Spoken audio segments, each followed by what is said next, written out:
Thank you everybody for coming tonight. Let's start the meeting with, there's no minutes? All right. Let's do presentation and comments. We have one PDD residential overlay with Liberty Affordable Housing. Who's there? If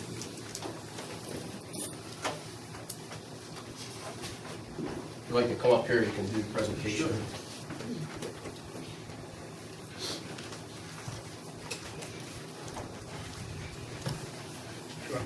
Yeah. My name is Art Loomis. This is Tara Miller. We're consultants for Liberty Affordable Housing. Liberty is a not-for-profit located in Rome, New York, which has had great success across New York State in developing affordable housing, workplace housing. This is more going to be workplace housing.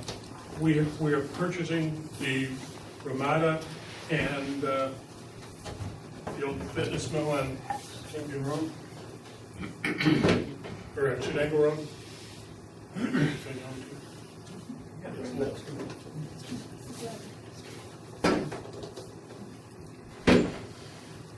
So there's the fitness center and there's the Ramada. This will be converted into housing. This will be torn down and rebuilt.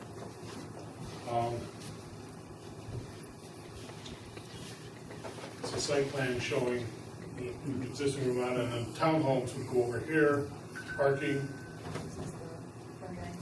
This is the rendering of what the Ramada would look like afterwards. We're hopeful to put the new Hartford Senior Center in there, and then the rest would be residential. And then townhomes, just a rendering of what they would look like.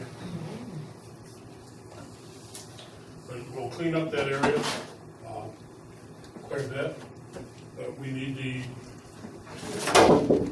PDD overlay for zoning. Yeah. So Tara has submitted you all have a package with everything? No, we don't. No? I saw the transmittal. I emailed it. Yeah. Okay, well, you should have had a package, which the existing zoning is C2. We're asking for proposed PDD overlay classification. Intended use of the property with multifamily housing. She gave you all the tax map ID numbers and stuff like that when you look at your thing. It's at the intersection of Old Campion Road and New Hartford Street. Excuse me, sir. Can I just say one thing? Yeah. Is there any way you can make some copies of it? Because no one really knows what, you know what I mean? I had 10 copies delivered yesterday. I Okay, didn't do bring you know any. where they are? Yeah, they're upstairs. All right, can we grab those for the board so everybody can follow along? Actually, there's, Joe, did you get them as well? no. Because I saw a transmittal and I don't know where they went. Also, do you mind maybe playing that? Yeah. Spread that out. Spread it out. Yeah, that'd be great. Take the erasers off.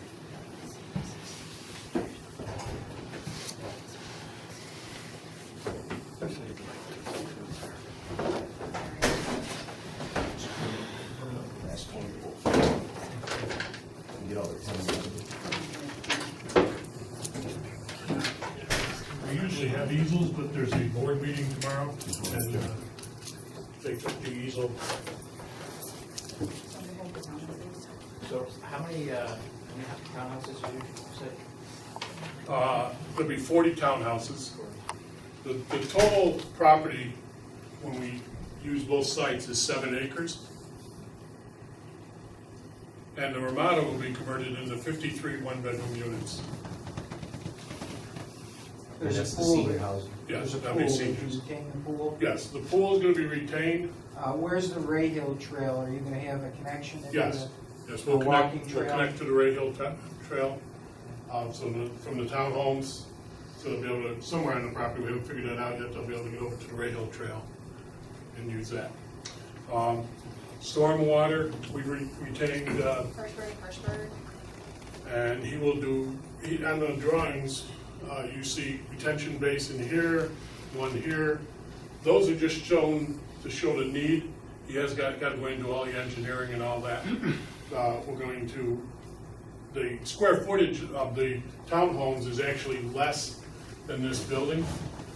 So we will, it will minimize the amount, any water that would get into the creek or anything like So that. there'll be a reduction in Yes. impervious area? Yes, And then for the senior center, the footprint would stay the same, Yeah. yes, so you need less parking spaces, would you turn it into green space? Or? yes.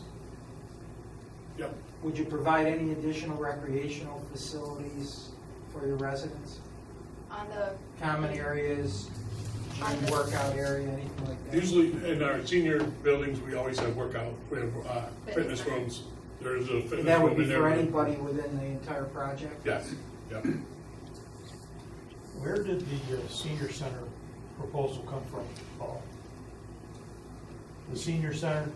That's something we're asking. We'd like to have They it want to located in there. They currently have one in New York Mills, so the senior center that's in New York So that Mills, senior center would be for the residents of that? All the residents in Hartford. all residents can All go the there. seniors in New So Hartford. what do we do with the senior center that's? Well, we'd still have our own senior center, but they would have, that would be a, secondary senior center for them, that people Who would run that? they would run They that. would run that. That's their We have responsibility. no exposure there None at all, And no cost. no cost. So we'll build it all out, the residents can all use it. So it's just an additional facility that we'll be able to use, and that's what comes into the PDU overlays, that would be part of the process that they would have to bring something to the community. So that's also. their senior center? That's their senior center, but it's bringing something to But the it's community open at no to all cost. seniors in the town.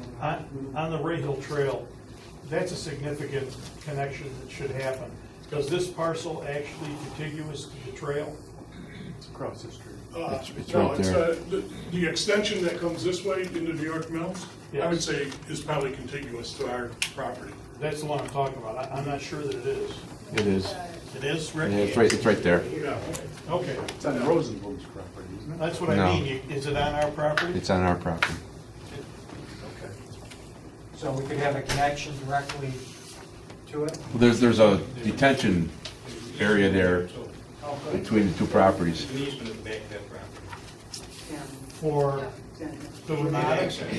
the cover sheet, Yep. they were in the agenda on the table. Okay.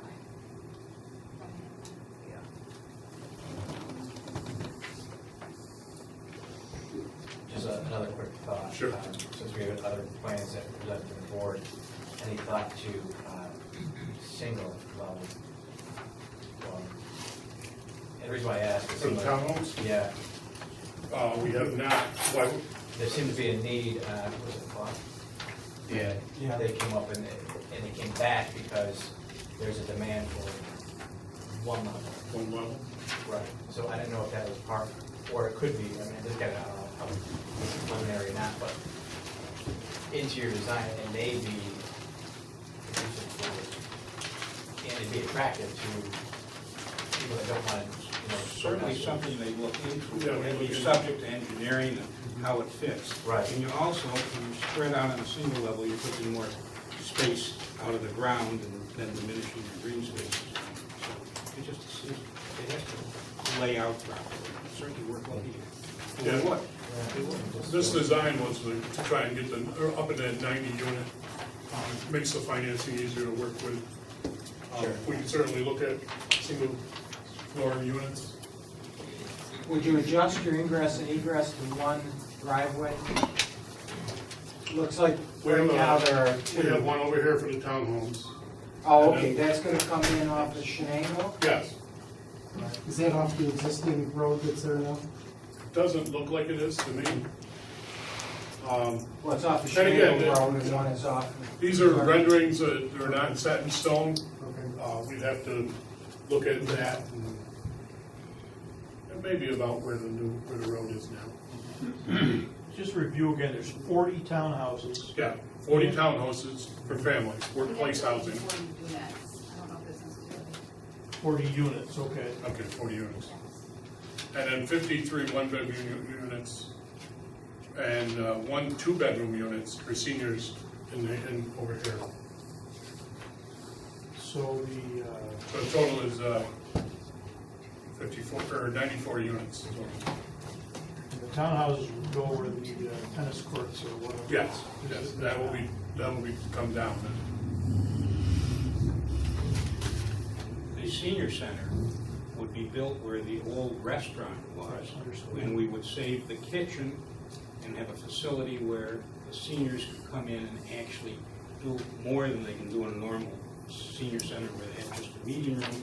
And they'd also have a pool facility where they could both enjoy it for recreation, but also do things like yoga classes in the water, things like that. And in case nobody noticed, I noticed because I'm rapidly becoming one, senior services are in great need in this demographically aging state of New York. So it would be a great thing for the community. And our funding, they won't build just a plain vanilla apartment complexes anymore. They want to see services provided, especially in a senior building. So, we'll work with local providers and everything to get services that are necessary. So they can enjoy Some of them those. actually have rooms where they have visiting nurses and people like that. And if you want something interesting, go over to the one in New York Mills, because it's a beautiful project. They rebuilt the whole like meeting room that was there originally. It's a dilapidated building, the building is antiquated, doesn't serve any purpose.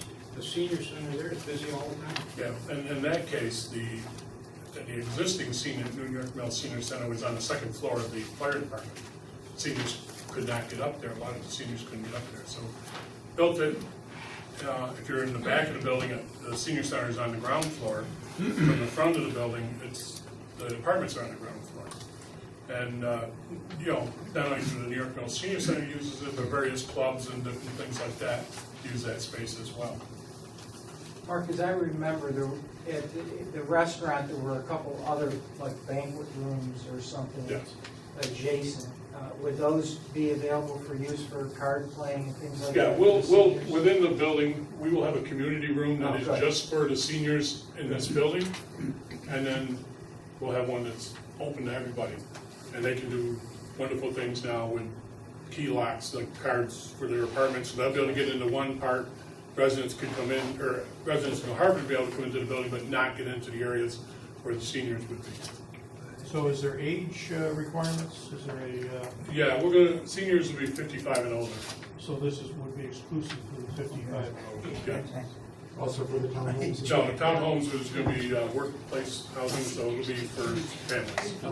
So I don't know that the up and down will be as much of a problem for families. And this is a PDD because of its No, they're asking, mix of use? they're asking for the PDD overlay. Because of the mix? Right, yes. Is that right? There is for the PDD because the C2 doesn't allow Doesn't allow. multifamily residential. Right. We meet the requirements, we believe, for PDD. And these projects have been very, very successful. They're an asset to every community built in it. Yeah, I would say that we can give you an email, a list, we probably didn't bring that up, all the apartments complexes that Liberty has done across the state.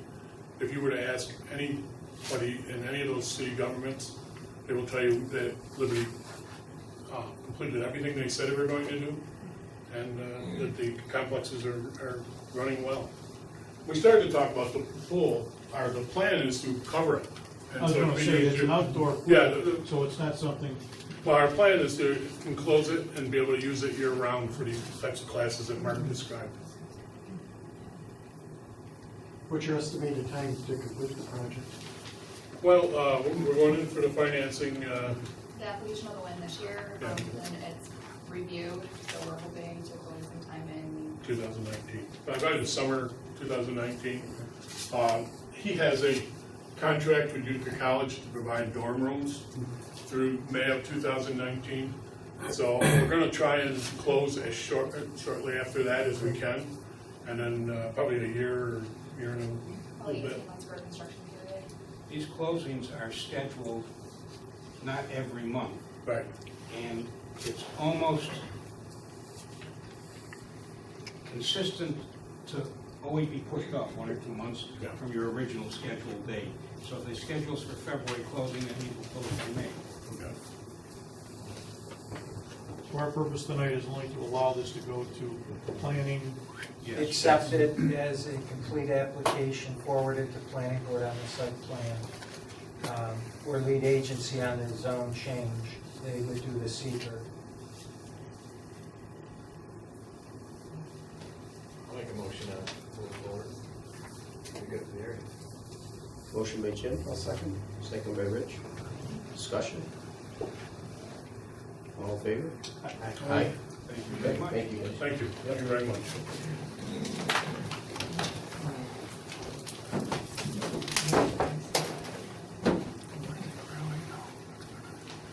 Thank you.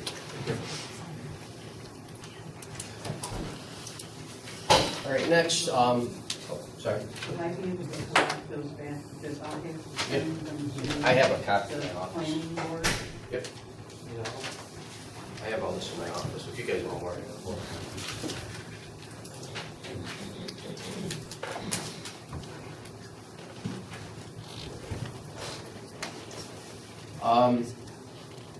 Next, Bill Cole, he's gonna bring us some insurance quotes for the new year. Bill?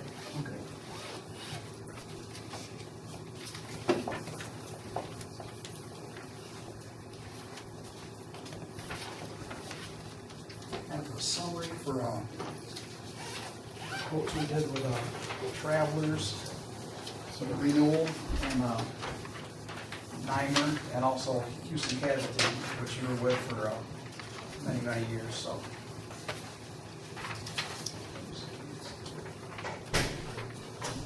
Need any extras for Anthony? Need some for Anthony, or? You're all set. So, you see the first column on the left, with Travelers, what you were paying last year, going with the property, inland marine, general liability, employee benefit, law enforcement, public officials, employment practices, auto, umbrella, OCP policy. And then the second column is what Travelers is coming in on renewal this year. And they came in, about $5,412 less than last year.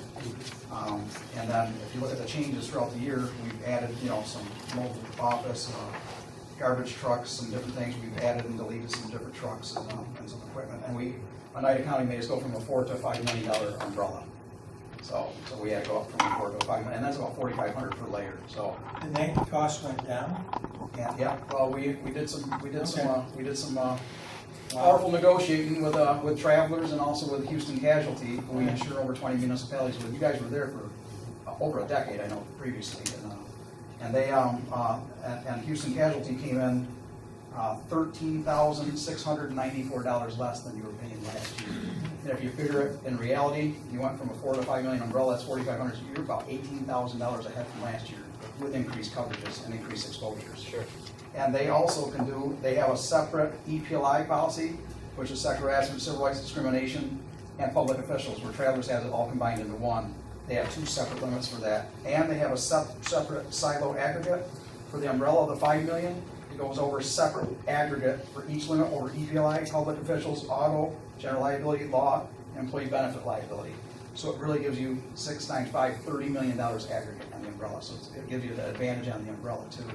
And they can do a 3-year rate guarantee if your losses aren't above 20% loss ratio. So if you don't have more than 20 times 150 grand, it's 30 grand. If you don't have more than 30 grand in losses between reserves and paid claims a year, your rate is locked in for 3 years. And what is our loss ratio, Pat, do you know? Your loss ratio's been really good. You've only had 200,000, 100,000 paid in the last 5 years, and only 100,000 reserves. So your losses have been really, really good.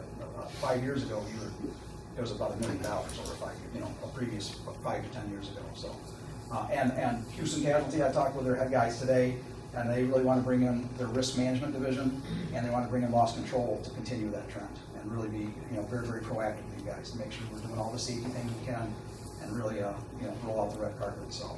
What does that mean? Would they come in and do a safety presentation for employees or that type of thing? Yep, they can come in and do anything to help with safety, with Rick, with the police, with everybody. So they want to really come in with risk management and loss control and really focus on safety. And you guys have had a great 5-year run. Really your loss has been really, really good in the last 5 years. So. And I told Travelers that they were a little low. They couldn't go any lower. So they were they've been good. And when we still have them as a resource. But, Houston Casualty is really, really coming in good. They're a Fortune 500 company. We've insured over 20 municipalities. And I've had several that have been on this 3-year rate lock, and they've honored it. Village of Oriskany, 3 different 3-year terms that they did for them. we've had them since 1992, but they've been with Houston Casualty for a long time. And then Town of Floyd, they did 3 years, and they just, several that have had very good experience with that, and several that not going to have had really good loss experience too. Travelers was a year by year? Yep, year by year, and I asked them about it, they can't do it, cannot do it. Not many counties can do a 3-year rate lock, but this is contingent, so, losses too, they have over 30,000 paid claims, they can adjust it as they need to, so. And then NYMER, they were 168,000, they were a little higher again, so. And then we have a law enforcement accident policy with Chubb. That's a 3-year policy that we're taking over, and we saved you $492. That's on the very bottom of the premiums, and that's $250,000 per officer that's killed accidentally in the line of duty, up to $1.25 million, just like you have now. Plus, they throw in some other stuff for bereavement counseling for if kids are need child care under 13, if you have kids that are college age, pay their tuition and stuff like that, pay some of their tuition. So they have a thing built right in their policy, and I have a whole thing on that. But that's it. I'm going for an hour and a half presentation here, but I'm cutting it down to the bottom line here. So I've read through it thoroughly, and I've gotten Gail and Paul have copies and stuff like that and stuff. And we have a copy of the Houston Casualty Code too. But I figured I'd cut things right down to the bottom line. So, Bill, one question, one problem that I've seen is when we get a quote-unquote notice of claim that appears to be totally frivolous, and we refer it to Travelers or whatever, they send counsel in, they do a hearing under the general municipal law. We have a deductible for legal fees. Is that going to be the same thing here? Or would your loss prevention, and a couple of them, what I did with Travelers, as I said, this appears totally insufficient. We don't feel you need to assign it. We don't want it to go against our claims record. And they honored it. They said, we talked to our attorney, he agrees with you 100%. And then they never pursued it. Never pursued. So, yeah, they can work with you. They can work with you on that. You have a $5,000 deductible right now. Oh, okay. So $5,000 deductible. Another thing that we have too, Herb, is we have the consent to settle clause too. No, I know, we have to, yeah. Is We have to approve the settlement. Is that true with Houston Casualty? That's a good point. Yeah, Houston Casualty, they're one of the first ones that came out with a consent to settle clause. Okay. So they have that, available to use also, so, yeah. That's all I have.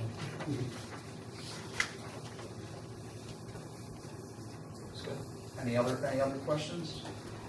No, great job, like savings. So, yeah, well, and these We like guys, savings. we have a lot of municipalities, we've had a lot of, different things that have happened. I had Town of Florence that burned to the ground when their plow truck caught fire, we had Town of Marshall too, we had bad here with the plow trucks there, so. But I tell you what, I had that too. Let's not. Yeah. Let's start. But anyways, Houston Casualty took right care of that. They rebuilt. Everything was fine with it with Town of Florence. They were very, very happy. So, and I could use a local adjuster right here locally for that too. I was able to use focus adjusters. That's right locally here, right here in back of Big Apple, right here. So, and I know those guys, bang on those guys. I can use them for Houston Casualty. It's nice when you have resources like that. We got connections. I met and I went to lunch at the Anadoxis just a couple months ago with the guy that's the head guy of all of Houston Casualty Municipality. So I know him, and the other guy that lives in Amsterdam, New York, and marketing rep. I know him. We've done business with him for over 15 years. Very, we got great relationships there. Good job. Thank you. So I got just some forms for Paul to sign on that. Just want to make a motion. Motion. I'll move. Second. Motion by Dave. To approve the HCC insurance coverage. What was the exact amount, just so we get it? 152,946.92. This will be effective July 1. Effective June 28th. We're going to go effective June 28th. Okay. June 28th. Did you get that, Gail? Did you want that? June 28th.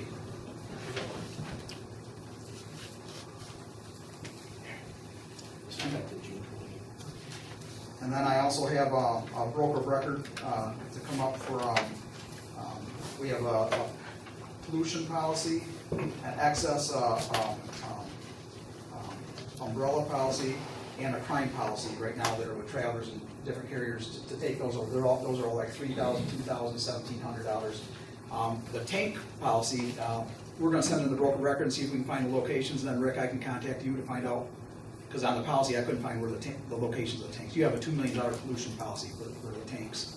Okay. So if they spill, they. Brine tanks you're talking? No, fuel. Oh, Fuel tanks, if they leak, we have that in most of our municipalities, and I see you have a $2 million limit, which is a good limit, but I don't see a location schedule, but we'll send it in, if we can't get it, we'll call you and we'll figure out where the tanks are, Okay. so I got broker records for those three things, and this is just get canceled. I gotta have a motion for the broker record. Second. Motion by Jim, second by Dave. Discussion. All in favor? Aye. Sign right That's there. better. Can we do each one? Yeah, 5 of them are wrong. That's for all the consultant travelers. Let's see. Yeah, and that's the broker records. And give Gail a copy if you can. Okay, yep, I'll get copies for Gail on that, and then this is for, this is just the Houston casualty, just for their, just the initials up here. Yep.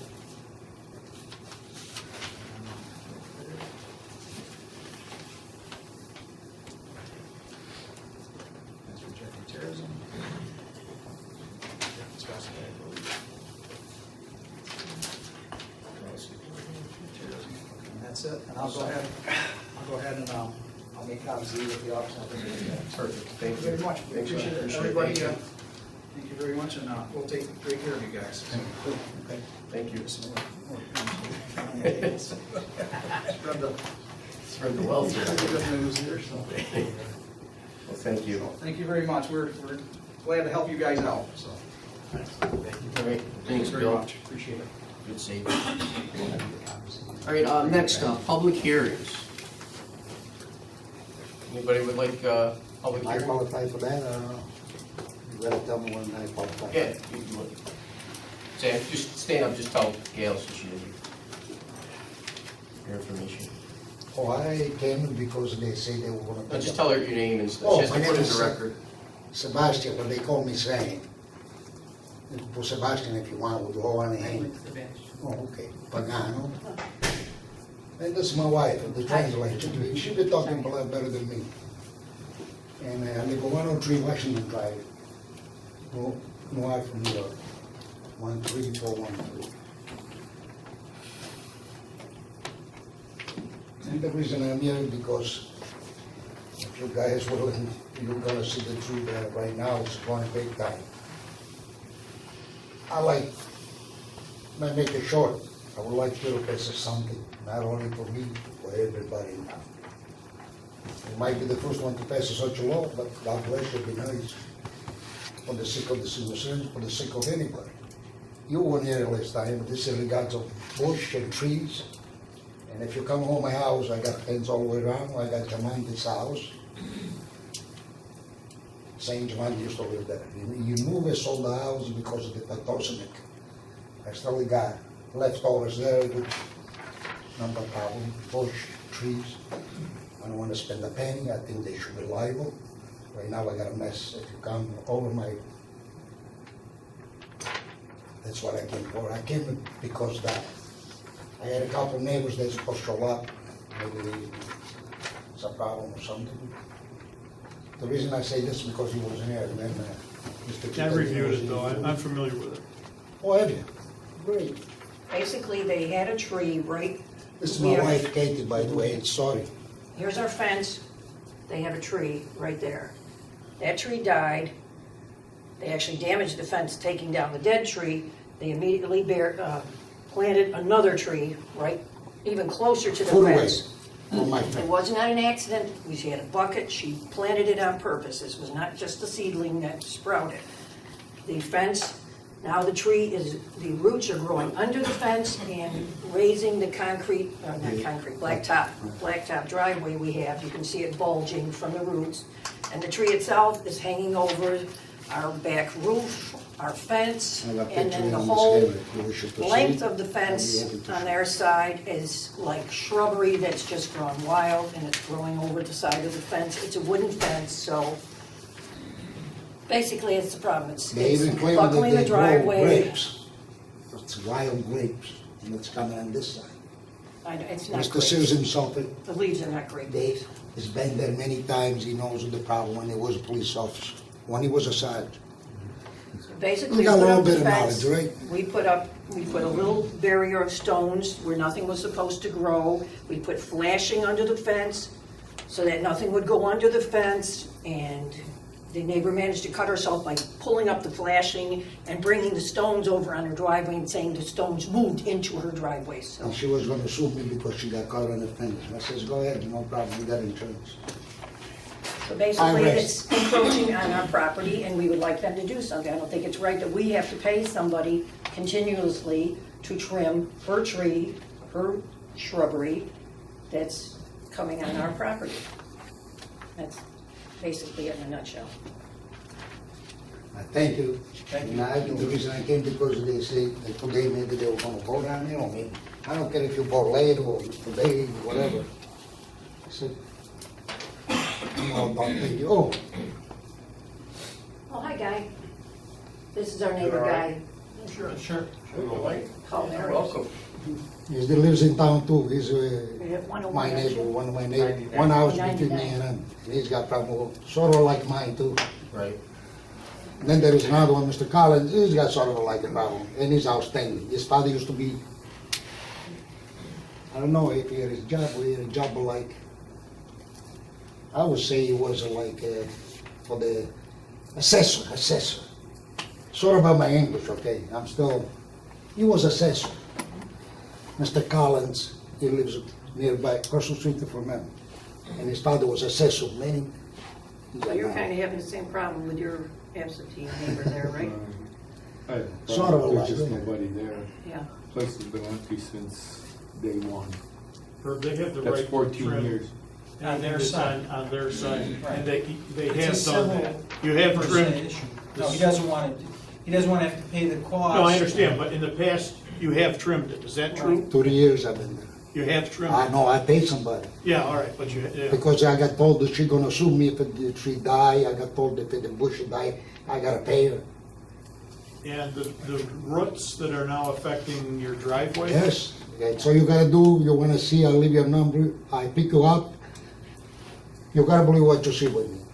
And I take you to dinner, and you don't spend a penny from the town, I personally pay for everything.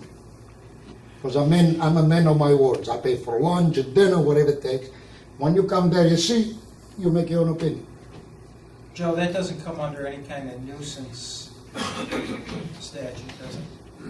I mean, if we get involved in trimming back trees on private property, I think it would be very difficult. The only loophole would be the code that mentions the penal law, and I don't think there's anything in the penal law It covers it. that covers it. We're not asking the town to do it, we want No, I her to do it. understand, right. Would it be a suggestion, and it's a protracted answer probably, but take pictures, document, and send a certified letter to the offending party, put them on notice, not us, them. Them, oh, of course. That's what I wanna do. I show them, you saw that thing that I had, what I wanted to do that. And my wife come up with that on the computer, somehow she got knowledge. My wife, she, by the way, she's Katie Moylan Pagano, she's a Moylan, so she got more knowledge than me. She was born here like you guys. I was born overseas, so I'm sorry about my English again. But I think documenting it, you document it, I will. take Send you a pictures, letter. and send them a certified letter, Right. your neighbor, I will. and begin that process, detailing the damage that's done and what you feel may be the potential damage, and then you've got to keep track of it. And it's a civil matter, as I understand it. Right. But the important thing, I think, is to document it and keep a file on it, keep documenting it. So when you say it's a civil matter, that means we need to take her to small claims court or Well, something? that's like out of that? my, Well, that's up to you guys, but it's not, there's no town ordinance that's being violated. And it's a dangerous thing for a town to get involved with neighbor issues in terms of trees, shrubs. I've got my neighbors overgrowing mine. I have a number of clients who've been in that same situation, and I have one who actually went and basically cut back half of a tree and left the other half. The people were upset. nothing they can do. If it's overhanging on your property, you have the right to Well- trim it and do whatever. But if it kills the tree, she'll sue us for the price of the tree. Jeff Glenn is an ex-post office man. He lives in a village. His tree I went to see, all like honest pool, ruin the fence. Yeah. You gotta see. And he had paid to cut. I don't think he should pay. I think the neighbor should pay, and they should pay. Should've Why sued not? them. I've Small been talking claims to court. Jeff, and Jeff I know him 52 years, he's gonna do something like, but I think it's some kind of law be passed by you guys. For the individual, they should make it them liable, nuisance, whatever you wanna call it. I'm gonna send a letter to her. When she don't pay, I give her 10 days. I will give her 3 days. She don't call it, I call it, and then we'll see the judge. Joe, That's one step, but I would like the town to pay something. How about the seniors, they can go out, and then the tree falls and make it, then they don't even know. Come on. Something should be done in the private sector. Okay, the one that like, they're gonna build, like the guy says big things, believe it or not, they take care, and they take care of it up the line. When you pass a law like that, to me, it's fantastic for everybody. I'm not looking at me, after everybody, anybody. We should have some kind of law on it. Joe, our property maintenance code doesn't have anything that would apply? You know, it's a state property maintenance. Kind of slippery slope to do something. Well, I think you open the floodgates and you would have hundreds of people in with neighbor issues. I think that's the reason the approach is the way it is. Yeah.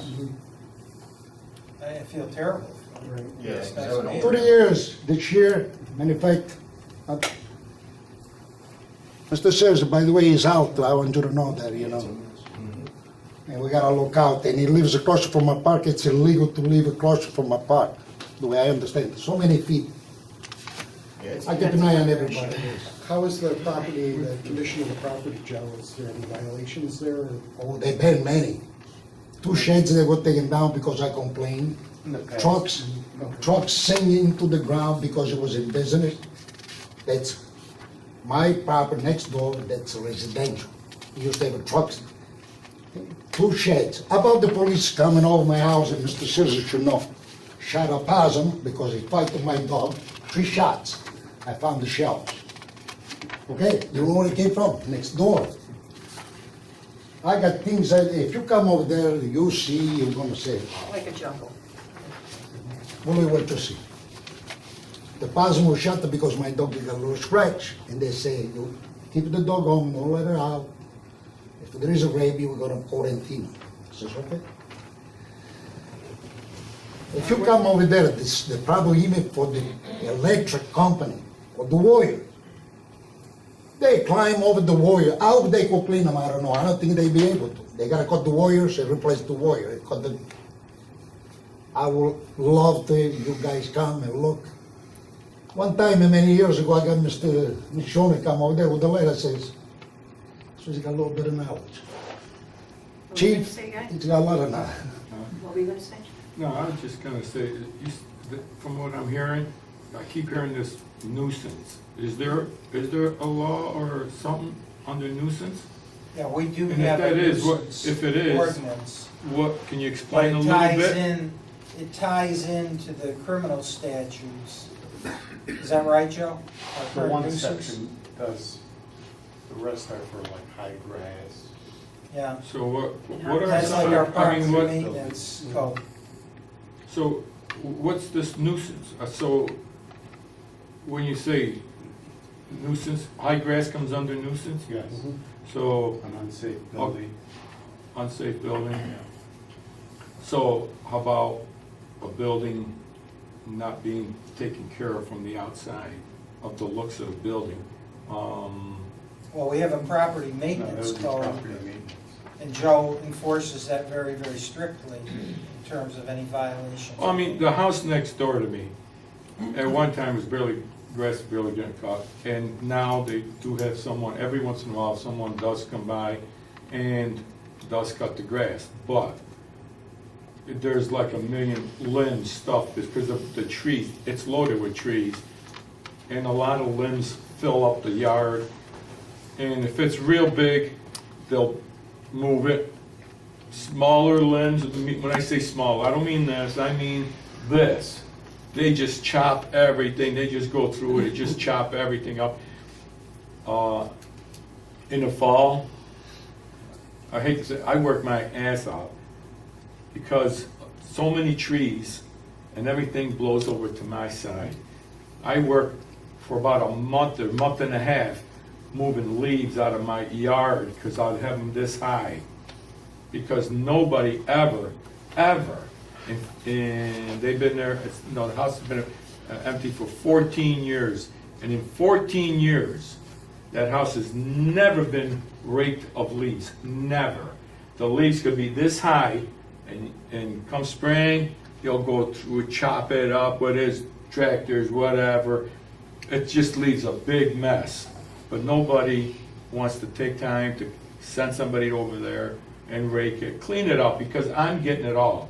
The wind comes up from Burstone, and you talk about a mess. Yeah, I got a messy yard. And you know what? I don't have not one tree in my yard. I took them all down.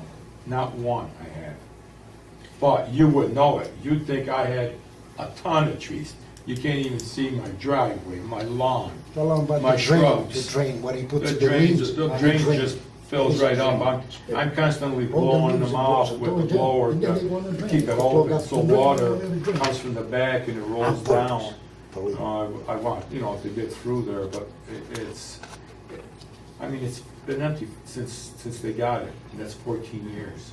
So the house is basically abandoned, is what you're saying? That's not real, I don't know if You know it's he's living abandoned. there, or- Nobody lives there. So it's abandoned, I mean, in my opinion. Well, I'm sure he's paying taxes on it, so Well, you that's the can't difference. use the word abandoned, but Well, it isn't a way. Yeah. I mean, from day one, 14 years, nobody's ever been in there? Come on. Well, Joe, are you familiar with that property? I'm sorry. Where is it? Next to That's it he's 80 talking about? 89? See, Right on the corner of 87? Burstone and Washington 87 Drive. Burstone. White house, small little bungalow house.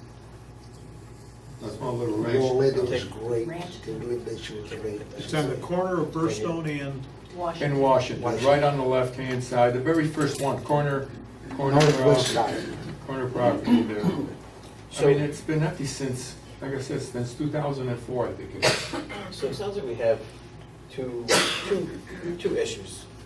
One, I don't know if we can really help with, and that's unfortunately with the they grow over onto the property.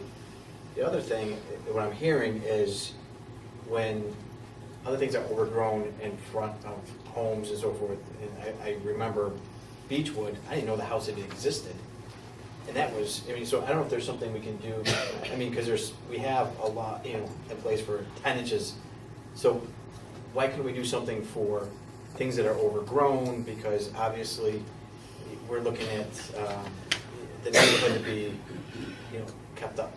Should there be something in there for that, or, you know what I mean? If we're gonna have something for 10 inches of grass, why shouldn't we have something in there for overgrown trees or things that are down, limbs and so forth that should be picked up? Because again, if I lived on that street too, I would say, you know what, same on Beechwood. I yeah, swear.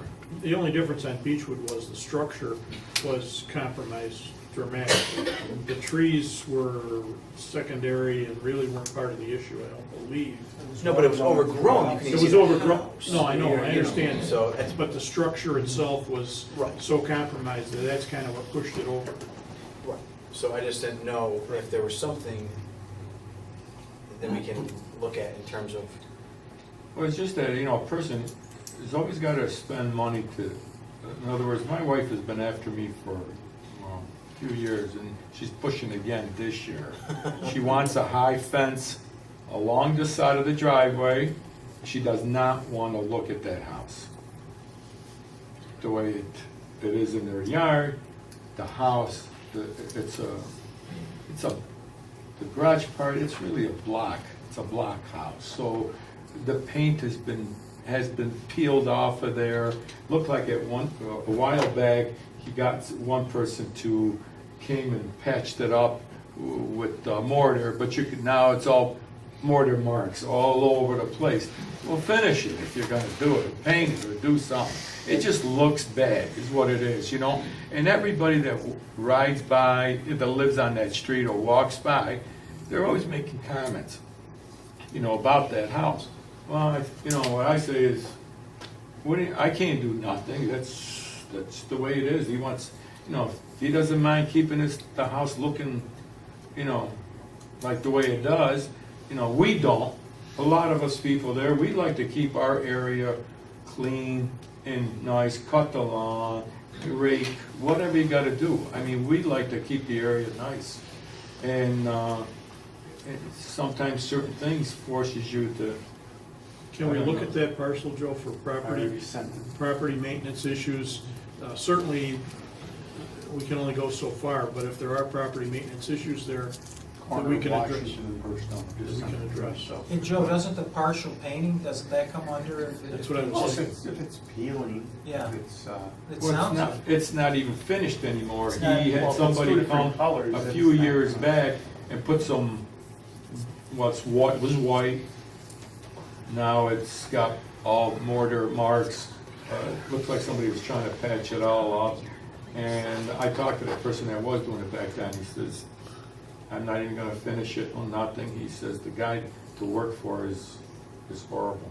And he hasn't come back that way to do any of his work anymore. That's good, let Joe look at it. You know, we'll look at it for property maintenance issues, and there's only so Yeah, much we can do, but. Yeah, I understand You know, that. and here's another idea that I had other communities have them too, and, you know, I know homeowners associations have them, of course, is, you know, you have a committee maybe that can take a look at this stuff and look at it, and maybe they can do something too, you know? They have a committee or a board, and then, you know, deem that these places have to be fixed, or actually come up with a law, but not something that's just somebody, you know, don't like each other, but like Right. real area, like houses that are really in dilapidated shape and, you know, totally overgrown, and I don't know. We get a lot of The house complaints. is not dilapidated or anything. Yeah, but we get a lot of It's just complaints that about there's shrubbery, trees, overgrown Nobody lawns. comes and takes care of it. You know, I mean, yeah, now Minimally, yeah. they get somebody to come by, well, there's different people all the time. Probably not the same one, once they do it once or twice with this guy, then he's gotta look for another one and another one and another one. And they just letting it go. They don't come around anymore. The people are up in age. I'm not sure if he's in a nursing home or just bedridden or what, you know what I mean? All right, well, Joe will look at it. Because they used to ride by all the time, where now no one comes by anymore, just to ride by. So they did 10 times a day. Now it's like nothing. And all we have is, I don't know how many people knocking on your door constantly. They want to know if it's for sale, if it's for sale. Well, after 14 years, I figured maybe something's got to be for sale, but it's not. All right, what we'll do is we'll have Joe go over and take a look at it. Uh-huh. And let's see what he comes up with, and then we'll have some information. We'll stop by Yeah. your house and tell you. And I also think it's a good idea to look at some other property maintenance codes, just to see if some of them go further in terms of trimming and maintaining your shrubs and trees and whatever. Right, maintenance of your own property. This is the line, I take it up to me, you take it up to you. And you pay for you and I pay for me. What's wrong with that? Listen, It's I all agree nice. with you. My only thing is cost for the town. I mean, then you're gonna have to, you gotta hire somebody to maintain all that. I mean, it's a lot of work, because we Yeah. get calls Sure, constantly. I believe I mean, it. you come to the board meeting, but we get I'm another trying to 40 say- people that call, you know. By the way, from the middle of the road to it, you got 28 feet, the last time you asked. I measure myself, because I used to work on construction, okay? So 25 feet, 28 feet is the right of way. So the town is responsible for 28 feet. Past that, is not responsible. Right. That's well, Right away. the attorney knows, the right of way. We'll Like discuss the it tonight. states. After we close the public, we'll discuss it tonight as a board and see what we can come up with. I thank you very much. You know, I thank you all, sorry about the trouble. When you wanna go to lunch, I'll take you all. Not on the town's money, on my money. We go on record, so this way they know. And if you wanna come and see the property, my part, I come and pick you up here, I bring you back here. Everything is on me. Thank you. All right, And I thank you. thank you very much. Thank So, you. yeah. All right, anyone else would like to? Can I bring up one brief thing? I walk around the streets a lot. Yeah, Where they have put the culverts for the storm, yeah. they're scary. I wouldn't want to drive over a lot of them. They are rusted, the cement, they did a lousy job putting them in. The cement is all crumbling and, Oh, he's talking about across the street from me, where you put the blacktop, that's one. And you know what you worry about?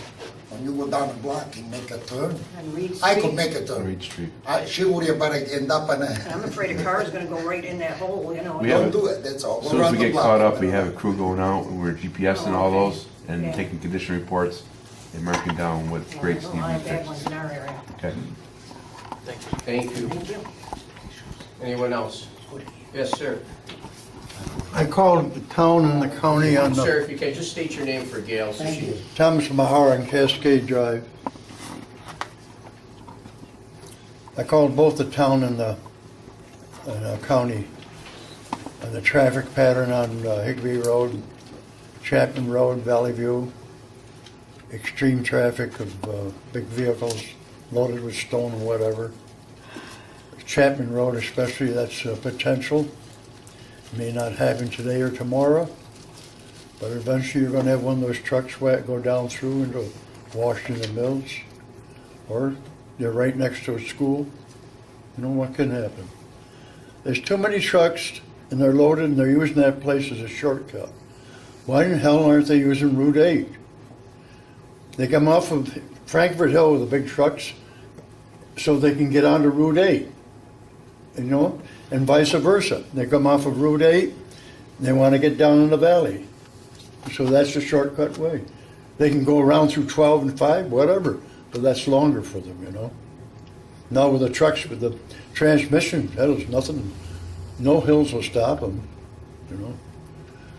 But something's got to be done up there. If it don't happen today, one of these days they'll be back and say, I told you so. Just a quick question, you're saying, you noticed some trucks, any markings on there, whose trucks are they? Are they? Don't construction trucks. Just construction trucks? All you gotta do is go up there, right in the corner of Valley View, or in Chapman and Higbee, and you'll see what goes on. I was just Now, curious. the county said, if you people put on the board, post it that the limited vehicles, they'll put the signs up. But you guys gotta initiate it. Chief, So does money talk, or what? Now, we gonna get it done, or is the trucker's gonna talk you out of it? Nobody talks about anything, but I mean, it's just it's a good point, and you know that's why I asked you, who, if you noticed, and obviously you have, is just wondering who was the construction companies that are, if it's everyone or if it's just a certain one. I mean, we have Well, these guys are all, one at the bottom of the hill. I mean, Yeah, Murphy and, you know what I mean? a lot of these trucks are privately owned, you know, Right. and they're working for somebody. Problem is, you got you got Murphy's down the street on Chapman, you got Barrett up off Higbee. But you don't see too You much got of Murphy landscaping coming up place, that the Trucks way. are in and out of there all day down towards Frankfurt. Yeah, and then they go down Valley View, and I don't know why Utica don't do something. They got to cross the Parkway and Pleasant Street to get to Mohawk Street. That's another cutoff for them. But what about the businesses that are on those roads? You see what I'm saying? How do you control something like that when you got three major businesses that sell topsoil, crush and run, and blacktop? Well, that's a If they're different going- story. if they're going If to a they're, specific Yeah, but how project, do you, it's- when a police officer goes up the street and sees a truck coming with crush and run on it, he could have been going to Barrett's, he could have been going to, I mean, how do you monitor something like that? well, that's a service vehicle. No, You that's a got- truck. you got It's an oil trucks to 18-wheeler deliver? pulling with- That's an 18-wheeler going over and filling itself up with crusher run at Barrett's. Oh, you mean coming going down up into Higbee, Hartford. yeah. Yeah, Same thing with Murphy's. Pick another route. Well, you like I can't, said. the businesses around those roads. Well, business, yeah, but not hauling. Yeah, they're hauling crush and run, stone, Yeah. blacktop, they're doing it all day, Yeah, but they're in the route of the business. pardon? They're in the route of where the businesses are. You have a contract, Murphy's. Why don't they contract- use Route 8? Well, they can't because their business is off of Higbee. If you go to Barrett's to pick up crush and run and blacktop, which we do also, you go over Higbee to get there. There must be another route. If they would have put a weight limit. That's what we're on. that's Right, but what the truck's John being used. used for even, all right, so there was a driveway going on the other day on Higby. They were Right. dropping off Prussian Road. It's a, If they put a weight limit, they saved the structure. Utica, years ago, by law, no trucks were allowed. Now they got tractor trailer coming in, which they should not be allowed. What do you think, Rick? I made a phone call about 3 weeks ago, 4 weeks ago to Barrett, which I get along with very well, and the truckers started using a different route. There's one company that's still using Higby Road, and I know of the company, I can make him a phone call. But the trucks coming down Higby, going down Valley View, are going to the paving jobs in the city of Utica, in East Utica. that's gonna be going on for a long It's, time. they, Oh, yeah. exactly, they have a $5 million project every year, Yeah. and that's a lot of paving, and that's where those trucks going down Valley View are going. But Lights Equipment is the ones that are still traveling on Higby Road. Like I said, I made the phone call. I have most of them going down through Sequoia and getting on 8 down there. So you're kind of on top. I'm of on it. top of it. Thanks, Rick. So you think this can be resolved without? We'll make another phone call. But I'm gonna be starting paving here in a month too. And I'm gonna be using Higby and Roberts Road for my paving. Matter of fact, we're hauling blacktop on Friday. But you use the small trucks, No, we have 10-wheelers, they will. but we have to get the materials to the town to where we're working. I would suggest that anybody, if they put a weight limit, instead of a big truck, or a small truck, like I work with the state, a smaller truck, less, instead of, but you get one truck, you get 2 trucks. But you got tractor trailers going across those roads too. That's You got a business. Like I said, they use Business it, has been there forever. You can't, it's tough to tell a business that we gotta change your, the way you run your business. I mean, Rick, if he's talking. I think Rick has I think has he's- reached out. I think he's going about it the right way. Tried to, yeah, and I think, Talking to companies, that are using that a lot, and maybe it'll cut back. It might not be. The tractor trailers that completely- are on the road, the tractor trailers you could probably do something about, because those are, he's right about the tractor trailers. We have But tractor the stone- cattle trucks come Yeah, down that way exactly, too. the panel trucks. why can't you put a weight limit on the roads?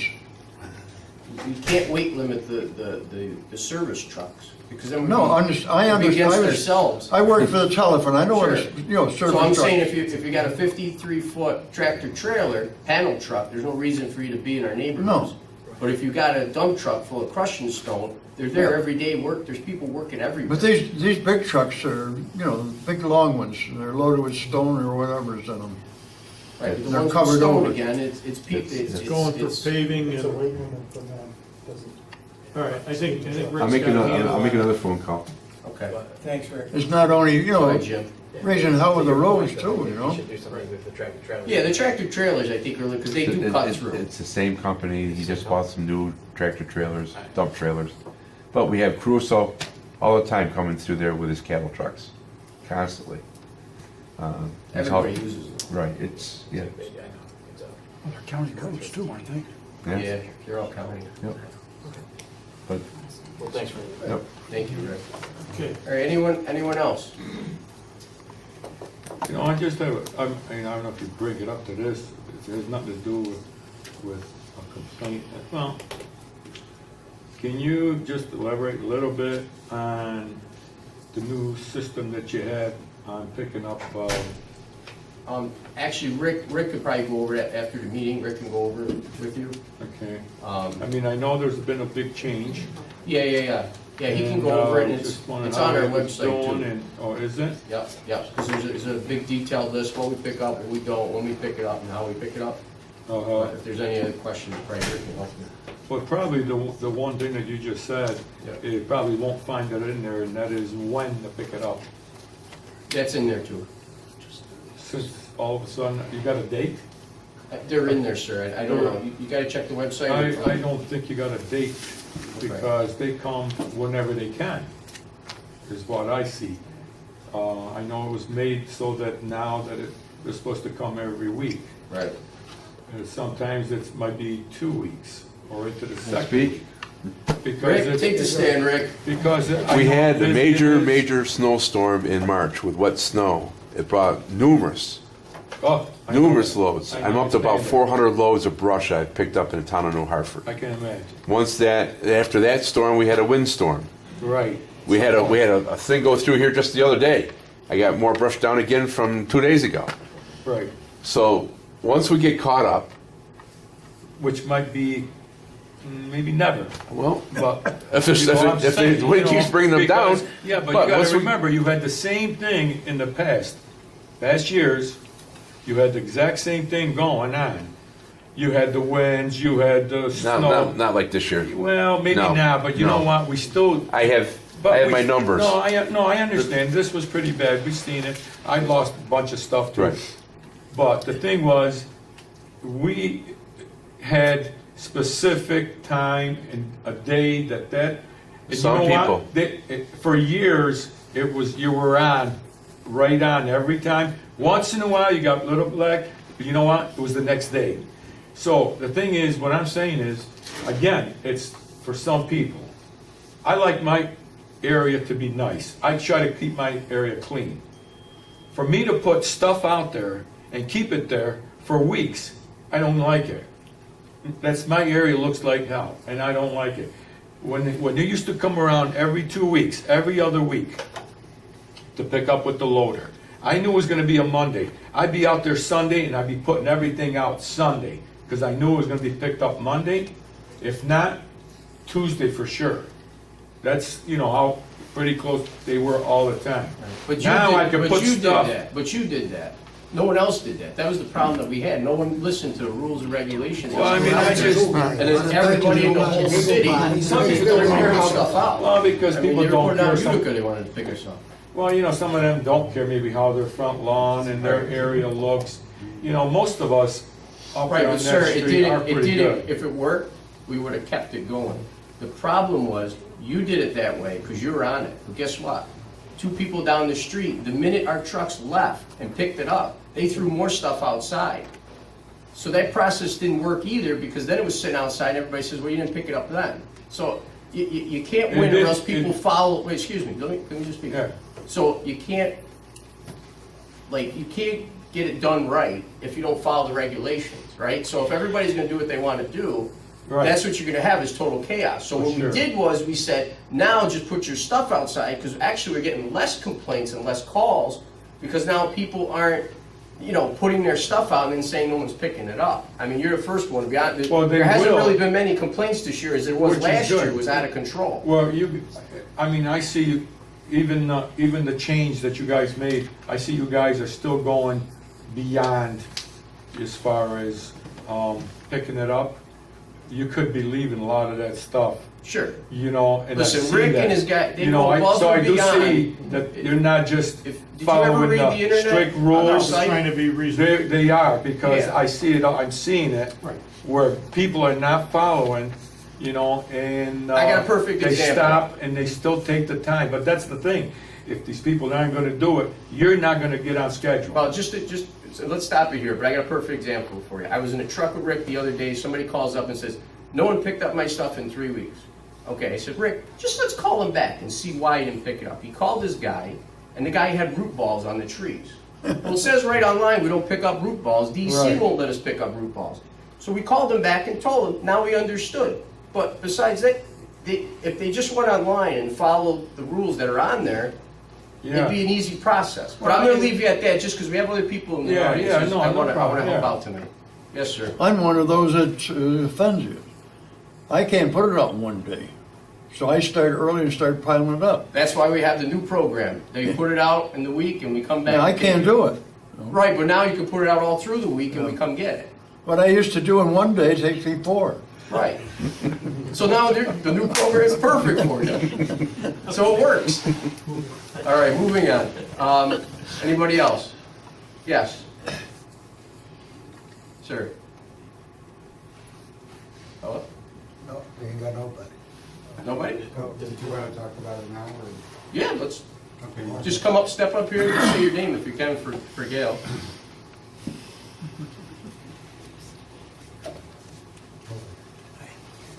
Come on.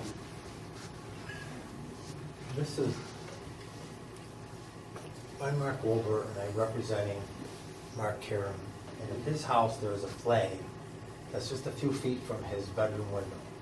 And it's up all night, and it's up 24 hours, and it bangs.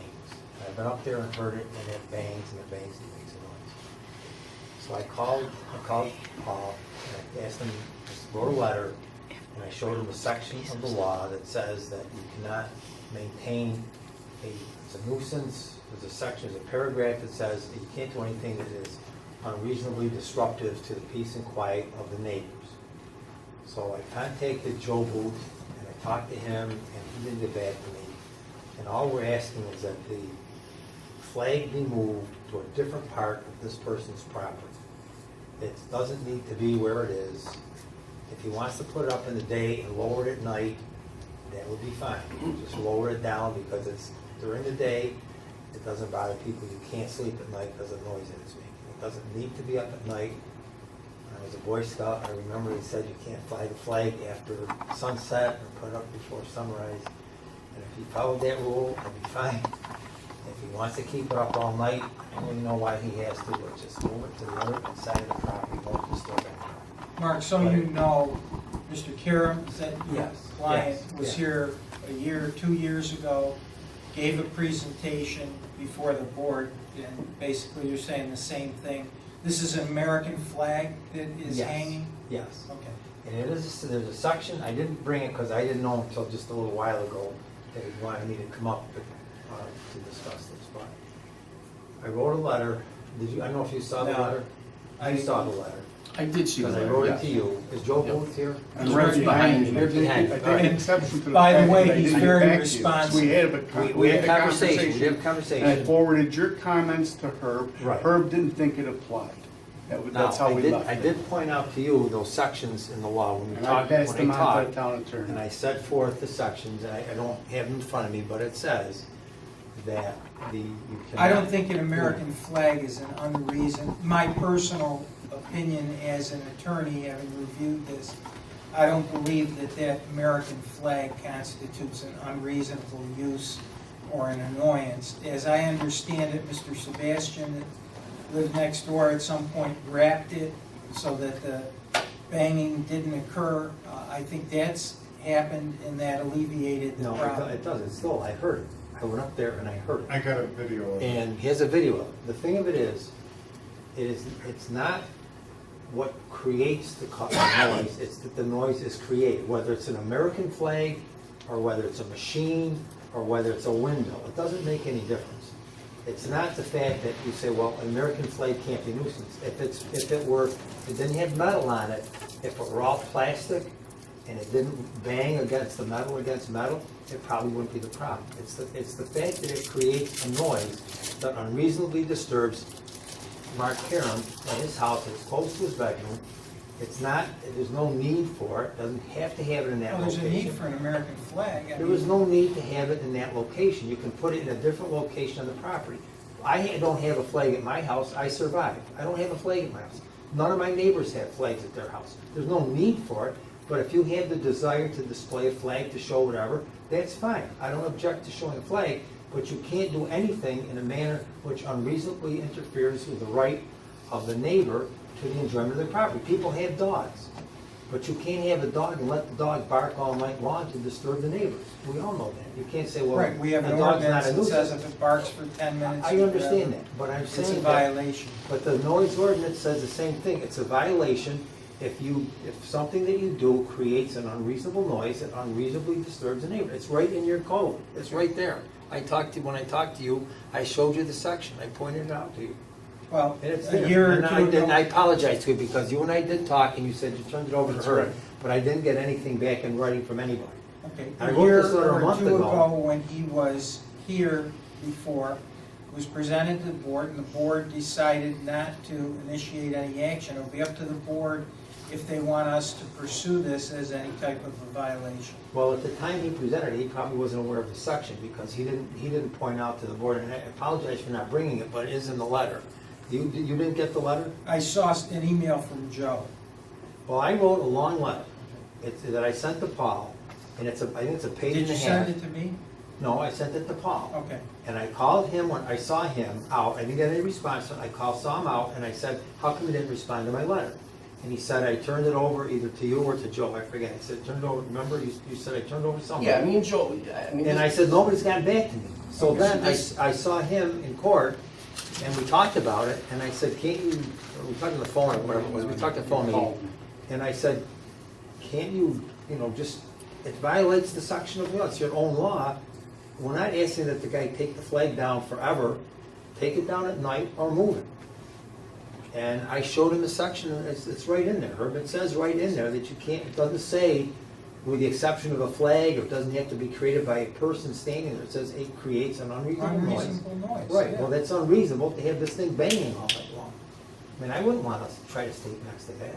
Didn't we, the last time we talked about this? We talked to Sebastian or whatever, and he wrapped it or did something with it. They make, for want of a better word, a wrapping. If you go on American flag poles, they make products that It's not that the address that address this noise. Has he done that, and did it work? It's the flapping of the flag. It's not, It's the flapping of the flag. and the metal also comes out, The metal bang. comes apart, the foam comes apart like 5-6 times a year. He's gotta go and have people put it back up. Have you taken decibel readings of the noise? Here's the, Mark? If I've taken decibel readings of noise, no. But the code doesn't say that. Well, most codes to be enforceable have a specific requirement But yours as to doesn't. decibel reading. This one doesn't. Right, that's what I'm saying, it should have it if in fact you're gonna allege a violation. Where's the No, I would say noise? the code doesn't have, the city code does. Where's the noise? On my house, my neighbor's tree. Is that the noise? The flag or the metal? it's both, it's both. It's both. Yeah. He takes the flag down about 5-6 times a year to replace it. And when he takes it down, the metal, the foam gets apart from the metal. So I gotta call him and tell him to come and to redo the foam. Does And he then- do it? It takes a long time. And then also too, it's the flapping of the flag. It's very windy up on the hill. And it just sounds like a sort of like a firecracker when it's going. It's just, That noise you just played? Yeah, please. Well, the flag is not secured to the pole either. The lanyard needs to be tightened on. That would help with the bang. It is noisy. Can you it's show not, it? it's not gonna help with, No, show it to him, show. yeah, I'm gonna get it back up. See, your code, the code in New Hartford doesn't have decibel reading. Right, I know. The Utica one does. But the That's one- why I asked you if you took a decibel reading. Well, no, it wouldn't matter, what's the difference? Because Well, we don't have because one that's anyway. how you measure whether or not it's unreasonable. They're all Well, different what's- levels of noises. But what level would be unreasonable? I don't have the statute in front of me. But your code doesn't say that, there's no decibel. I know, reading. but there is a code that deals with unreasonable noise. Not in New Hartford.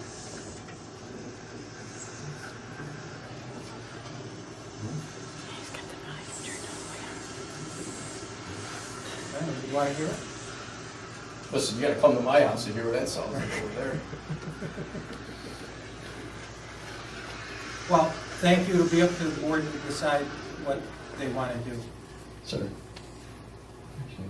I would like the board to get a copy of my letter, which Okay. points out the section that apparently you Fine. didn't get it because I didn't need, did you Joe email sent him me- I exactly the same forwarded him thing? the exact section. Joe sent me So you the had my section. letter, Yes, and I and didn't he had think, my letter. I didn't think it applied because I don't think that that's unreasonable.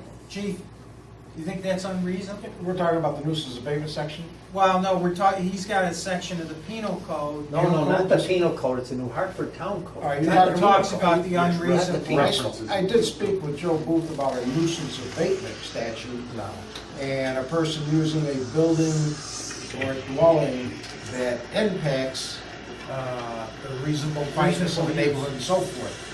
I'm not reading that that's gonna apply to the flagpole. That's not the nuisance abatement section. It I is an did it on unreasonable, my- yeah, What section is it?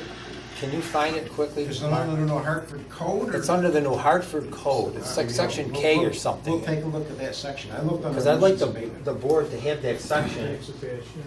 Well, why Look at it, don't you because I submit think it- your letter again to the town And sir, if you want to send it to me, I'll be happy to circulate the letter to I'm every not, member of the I'm not board. gonna pay him again to do something over again, and the thing is, I sent you, I'll send it to them, don't worry about it. And I they shouldn't sent make you a it- video. Yeah, Mark, well, you never sent mind. me something about laws in Michigan or No, something. no, I sent you a video the other day of the metal pounding.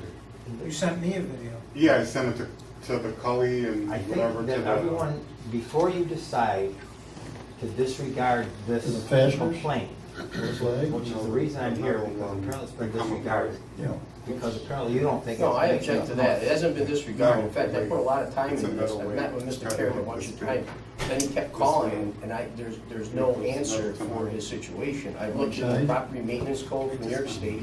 I've spoke with Joe, I spoke with her. They got one. We've all talked about it. We've got the letter, we read the letter. Flag. We don't have something in the code that really shows that we can go after this. This is the same, excuse me, wait, let me just finish.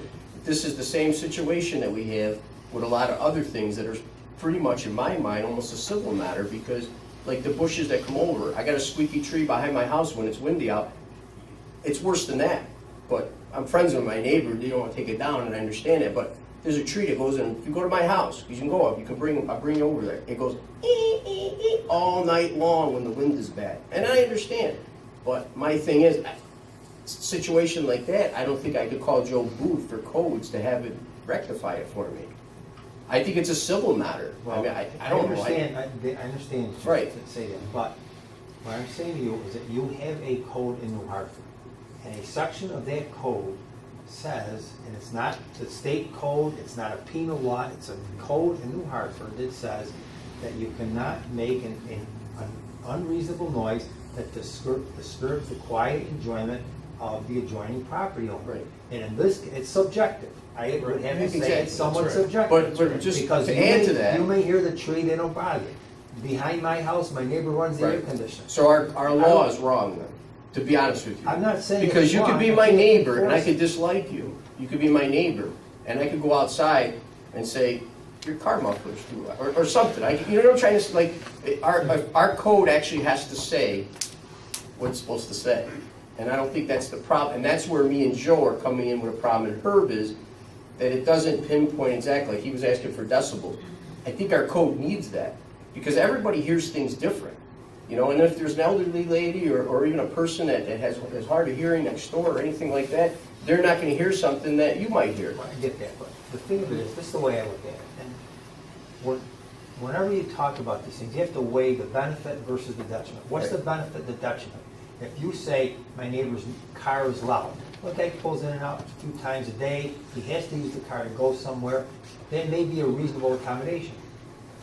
But if a person has a flag, you can live without a flag, you can move, the location doesn't have to be right there, it can be a different location, and you get the benefit of the flag. And if it disturbs someone, and someone goes, it is noisy, it makes noise, it's disturbing, the code says you cannot make a noise that unreasonably disturbs the quiet enjoyment of the neighbor's property. I don't have a problem with the code section, I think the code section is fine. I think it's vague, and that's where our problem is right Question is now. unreasonable. The question, exactly. If you had decibels, you can enforce it. It doesn't. But what's a decibel? I've been through this. Herb, what's a decibel level? that you would I can accept? give it to you. There's a chart that tells you all the different decibel levels. In New Hartford? No, that's the problem. It doesn't have a requirement, you can't enforce it if it's just this subjective Well, are you saying that standard. if I turned my stereo as loud as it would go, That's as different. loud as it would go, What I'm saying and my to you neighbor complained, I'd say, hey, is- you know the decibel level? That American flag flapping, I didn't think, he just played it for me. I don't think that that's unreasonable. It's 7 feet away from my bedroom window. I do. So how do you? You do, I don't. So, who resolves? If you had it geared into decibel No, levels. it's, you can't do it. No. But that's the problem we're having as a town attorney, a codes enforcer, and a town supervisor is, it's not they're not trying to get back to Mark or trying to throw this off or not deal with it. It's the problem is, how do we determine what's wrong and what's right reasonable here? and what's not? Yeah, Right. this has been going on for 4 years. I know, Okay? you've been here. And Yeah. I can't sleep at night. That affects my health. And if that's affecting my health, that's affecting, and you really can't tell from putting it on here because it doesn't really do it. And certainly, And I if it's sent you a private yeah. nuisance, you have a right, as Mark It's will not- tell you, to civilly sue him. He could move it somewhere else. He doesn't have to leave it in the same spot. We're When not he telling him wraps to it- take it down. When the wrapping is sufficient, when he takes care of it, does that alleviate it? No, because you got the flag, it's The very flapping of windy. the flag is what's bothering me. When it's a windy night out. Yeah, and like about 6, 7 times a year, the foam will come apart because he changes the flag, because the wind rips it. So about 7, 8 times a year, he'll take the flag off and put a new flag on, and then all the foam comes off. And then he's in Florida, and I have to wait maybe 2, 3 weeks for him to get somebody to come out there. I don't think it's reasonable, and I don't want to deny him his flag. They would be horrible. I just move it on the other side of the property, move it in front of the house.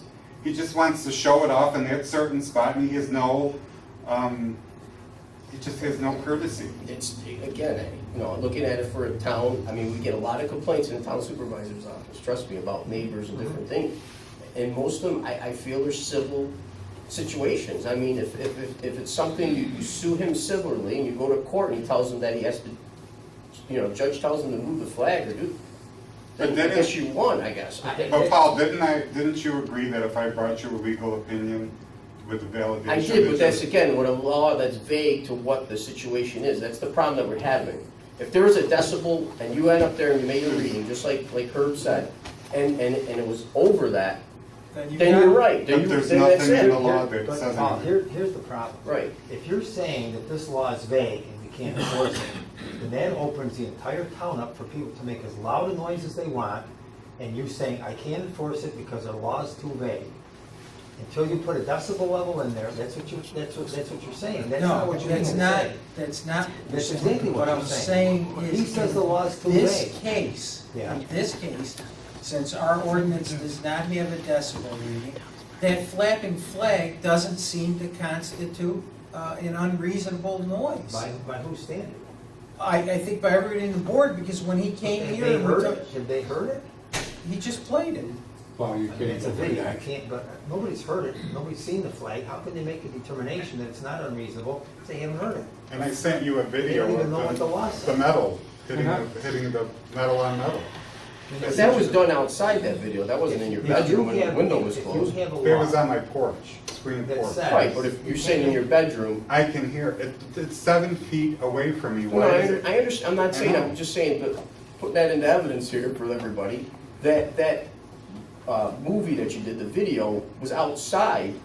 It wasn't in your bedroom with the window These closed. can't pick everything up good. It's not gonna. I mean, was it inside his bedroom, where you can't sleep, or was it outside? The video? It was Yeah, on my it was porch. It was on your porch, It's on right? the porch, which is right. So it's gonna be attached to my louder in your bedroom. bedroom when you're sleeping. It's up to the board. If you want me to initiate a proceeding, I'll initiate a codes violation proceeding. I think really from this actually brings out, we should change our town code to put a decibel level in there for everything. Well, that's what. How does a Find police out if officer, you brought it hey, how up. does a police officer come over to your house and saying that? Because that's common sense. Because something is too loud, when you don't have a decimal. Well, when you pull up to the scene. So when he comes up and says to me, he says, your car or whatever is too loud, I can say to him, The decibel. what is the decibel? Decibel readers aren't gonna work, all right? And all you have to do is think about a car exhaust system. The guy's idling on a red light, he's fine, but as soon as he starts to gun it, now he's in violation, all right? People can adjust the noise. Mark, when you got into your scenario about turning up the music and blasting it, you know very well, we have the New York State penal law. A person with intent to cause public inconvenience, annoyance, or alarm creates unreasonable noise. That's covered, all right? That's a violation. Suppose I have a party, and my intent is just to entertain my guests, not to disturb the neighbors. My intent is to But wait, entertain my let's guests. But if the noise is disturbing the neighborhood, it does become disorderly in the penal law. That's what's happening But wait a today. minute, No, hold no, on. this is Noise just a disturbing. single neighbor, and there's no intent on the owner of this flag to cause any type of public annoyance, inconvenience, or alarm. Because it's not near If- anybody. If I And play, what, wait, hold on one sec. What is the, he knows that he's causing this problem. I had him over the house. I tried to be reasonable. I said, can you remove it? I can't sleep at night. He says, you just better get a pair of earplugs. So he has the intent that he knows that he's causing this I mean, I problem. think we can all sympathize. We've all had that neighbor that it does Mike, something this that is annoying not, the us. penal law, the But- penal law says a public annoyance. This is not, we're not alleging a violation of penal, that's why I didn't call you. It's not a violation of the penal law. But It's a what you're saying violation of the is- town code. The town code does not say an unreasonable noise disturbing the neighborhood or a number of people. It says disturbing the quiet enjoyment of a property If owner. It our could be town one code person. That's what it says. reads exactly what you're saying, Well, it it's- is wrong. We have to get it out of there because we're gonna violate other people's civil rights if it is that vague. So you're saying That's not because gonna- I have a problem, now you're gonna go and No, amend the what I'm complaint saying is instead of helping me, exactly what the supervisor a said. taxpayer? You have an attorney, and he needs to sue your neighbor civilly in Civilly. court. This is a Right. civil position, That's it. one I've been saying hundred that for 3 percent. months now. This discussion shouldn't go any further than that. It's civil. Thanks, chief. Thank you, Chief. Well, I don't agree with it. I don't agree it's civil. You have a code and it's violated by an unreasonable, does anybody have the code here? I The could read it. code section you refer to, Mark, specifically refers to the New York State Penal Code. A flapping code. That's why I said the penal code, but It doesn't. you've made your does. presentation. I'll be glad to give everybody a copy of your letter and let them look at it. It's up to And the look board. at look at the code section to see Thanks. what your law says that you're supposed to enforce. Thanks, Mark. Thank you, Mark. All right. All right, thank you.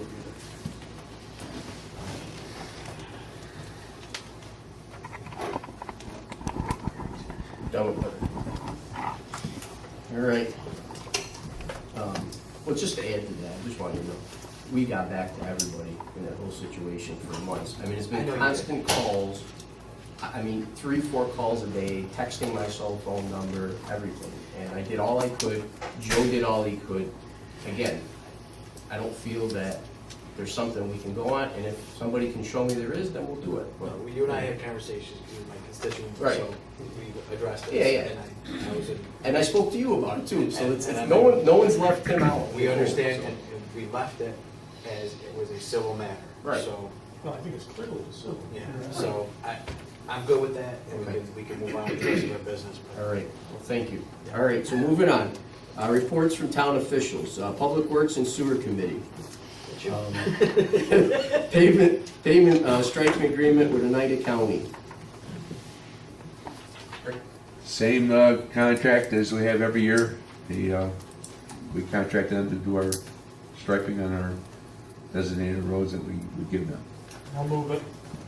Motion by Dave, Second. second by Jim. Discussion? Just one discussion, it may not pertain, but the village, Genesee Street and Oxford up to the, Those are added every year. is that, okay, I keep that done. all right, thank you. Yes. And, Paris Road. yeah, and And Oxford Road from, like, just extend it to the village line, you know, or, that's what he's talking about. I'm saying from, yeah, Genesee Street to. No, the other way. The other way too, okay. you know Yeah. where I mean? Right. Past Hoffman Road to Cheryl Lane. Yes. Get it into the village more. Yes, because Yes. as you come over that. That little no. curve. Yes. Thank you. It's also done. So that goes to Genesee Street though, right? Yes. No, don't. That's No, it what, doesn't that's go what I'm through. asking No. about. No. That's the village. Right, I that's can't different. strike the I village. just wanted to come to the village line or perhaps Right. 10 feet in or whatever, Right. whatever they did We the cover- last. Right, we cover that in all. So can the village go through the, You'd have to talk to Rick Sherman on the village board. all right, we'll talk later. All in favor? Aye. Aye. All right, we have the Highway 284 agreement. We looked it over. Rick, any? I believe we passed it at the last board meeting, just everybody wasn't here to sign it. Once I get that signed, then the agreement is in place and we start paving. Okay. Do we have that? Gail doesn't. I gave all my stuff to Gail last week. Okay. Then I came in, I signed something. Yeah, I think they're, you only need one, maybe three. Sure. Who's here last time? Yeah, but we didn't sign What it. about me? I came in and signed. What about you? Okay. Cascade Drive. Maybe he's- okay. All right, Director of Finance, Oh, yeah. 2017 Town Justice. 2 more months. Dan? Last week, I was able to do the required annual review of the town's justice court funds and accounts for the year 2017. I think you have a copy of my in your packet along with the monthly annual revenues that were brought in by the court. So I follow the Justice Court Handbook, the the 7 areas that I normally review that are required to be reviewed. They're in my summary report. I found no exceptions and no issues, and conclude that the Justice Court for 2017, the books and records are adequate and efficient, and just need to have that in the minutes to get to New York State. Okay, post it online. Okay. Motion by Rich, To accept the report? Yes. Second. second by Dave. Discussion? All in favor? Aye. Town Clerk Committee, Councilman Woodland. I got the renewal of the liquor license from Hotel Willowdale, and make a motion to accept that. Motion by Rich, second by Jim. Discussion? All in favor? Sorry. Hey, Chief. Chief, no problems with Hotel Willowdale, liquor license and all that? No. It's all been Very quiet. All in favor? Aye. Got a liquor license for Creekside Cafe, I'll make a motion to accept it. Motion by Rich, Second. second by Dave. Discussion? All in favor? Aye. I got the fireworks permit for July 4th at Mondasis. Everything was in order with that. Motion by Rich, Make a motion. Second. second by Dave. Discussion? All in favor? Aye. Got the renewal of the liquor license for Texas Roadhouse, I'll make the motion to accept that. Motion by Rich, Second. second by Dave. Discussion? All in favor? Aye. I got the food trucks, in a conversation with the Utica Association, we're ready to go with the event, pending our passage of the local law. We have, we're going to have at least 14 to 17 trucks that will rotate. Really? Yeah. They would like to go from the July 18th through the end of August. They're willing to pay the 6-month permit fee of $125 per truck. It's what, one night a week? Yeah, the Wednesdays. And as far as police, do you have any extra? We're fine. I reached out to Utica PD to check on their food truck events, and they don't police it at all. They say they never have any problems. It's a nice event. People come and go, it's not that they're... Traffic, no traffic concerns? No issues at all. So, We have a public hearing coming Yeah. up. So it's July pending the 11th. 11, yeah, so it starts, you said August 18th? yeah, And it's gonna be every week?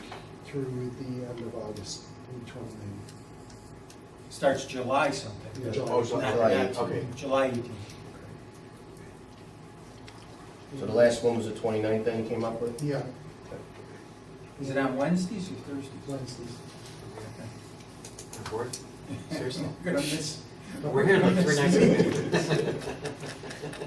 Might have our board meetings there. There you go. All these liquor licenses, maybe we should go there. Right? Well, next year we'll do craft beer. Then we'll have 100 trucks. But that's where we stand, so everything's pending the public hearing. Okay. Do you have the requirements? We'll put a contract together then for the people? What'll happen is they'll fill out the application, yeah. Okay. They'll come for the contract. So who will collect the one, Gail, or will it be through Parks? It'll go through your department. Okay. Okay, sounds good. All right, town attorney? Nothing. Nothing, okay. Supervisor? Unless you want me to do this? Well, we'll do that last. Okay. So, over at the senior center. I got a couple things. Oh, sorry, You want to Dave. do them now or after you? I was gonna, no, go, you do. Last year at this time, we had a presentation on some cost savings at the rec center. And that is still available to us. I would like to take advantage of that. There is an initial outlay of about $9,000, but the projected savings are significant. We need to get back to these people, or I'd like to get back to these people with a yes or no, or have Carson get back to them. The longer we put this off, the customer cost is $7,000. the longer we put this off, the money, the grant that's available diminishes, and our ability to take advantage of these cost savings goes out the window. Did we or did we not pay something already towards that, or? That was for the lighting? Yes. Yeah. And Okay.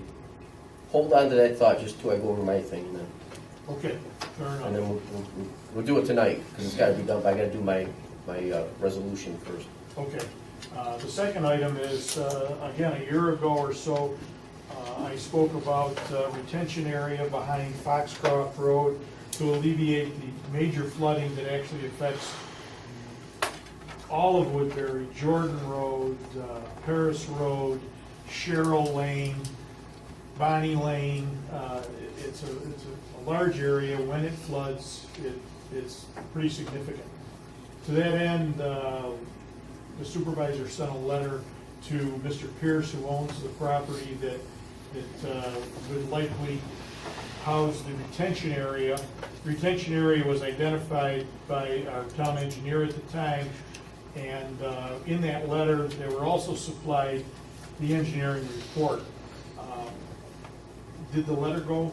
Yes, it did. Oh, okay. I haven't had a response yet, but it did go out. Okay, I would ask that we copy the town board on that. The letter that you gave me? Yes, Okay. just, Well, we mailed it. okay. Yeah, I got a copy. I'll just make I put on copies. their CC town board, Oh, okay. but I'd just like everybody to be aware of it. Okay. And again, I just want to bring the board up to date on it. So the letter went, but we haven't heard from Pierce. Haven't heard back yet. No. Okay, Is it Steve? yes, I see him just about every day. You want me to ask him? I do. Okay. I'll see him tomorrow. I'm in court tomorrow. Okay. So to add to that, Dave, after you left my office, actually, I looked up some stuff. So the consolidated funding grants that the state's doing, there's one due by July, I don't know, I want to say maybe the 17th. That project will actually, you can make that project part of the grant. They'll give you 50% as long as you have the engineering reports and everything done up front. I don't know if you're interested. I can get you all set up if you want to take a look at it. Yes. But that'll be 50% of the funding for it, and that would qualify. Okay. And it'll go up to 500,000, so if it's $1 million project, they'll give you up to 500. And I have it right in my office. In fact, I applied for it, but it needs all the criteria that I have. Right, and there are three areas in the town: Mud Creek, Willowvale, and then this Woodbury project. Those are the three highlighted areas in the town of Hartford. Yep.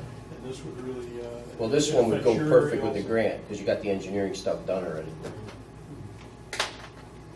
So, Sounds good. do you want to stop Monday? I'll I give you will. everything. I will. Okay. That's all I have. Anybody else? No? Okay. Surplus computers at the senior center. Me and Rick went down to the senior center today. We have multiple computers, monitors back from 2002, 2003. Commercial refrigerator, commercial stove that's down there.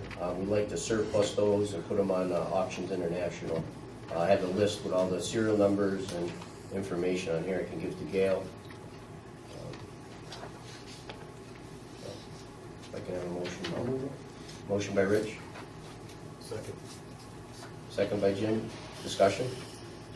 All in favor? Aye.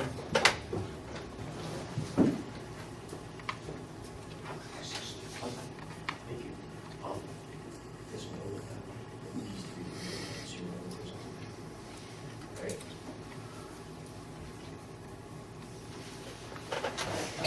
All right, act to hire park employees for the summer youth program, and a laborer on there. There's multiple people that are on here, and the recreation attendants, we have one at $13 an hour, we have one at $10.25, we got 5 at $9.25, 4 at $13 an hour, and 1 at $9.25, and these are all budgeted items for the program. If you guys want to take a look at them. Is that for the summer programs that we run? For the kids. Yep. Really? Okay. Yep, for the kids, the rec center. So it's a budgeted item, and, we bring the revenues in from the program itself. These New Hartford residents? Yes, everybody on there is from New Hartford.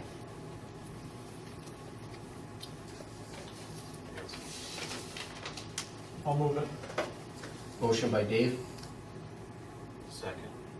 second by Jim. Discussion. All in favor? Aye.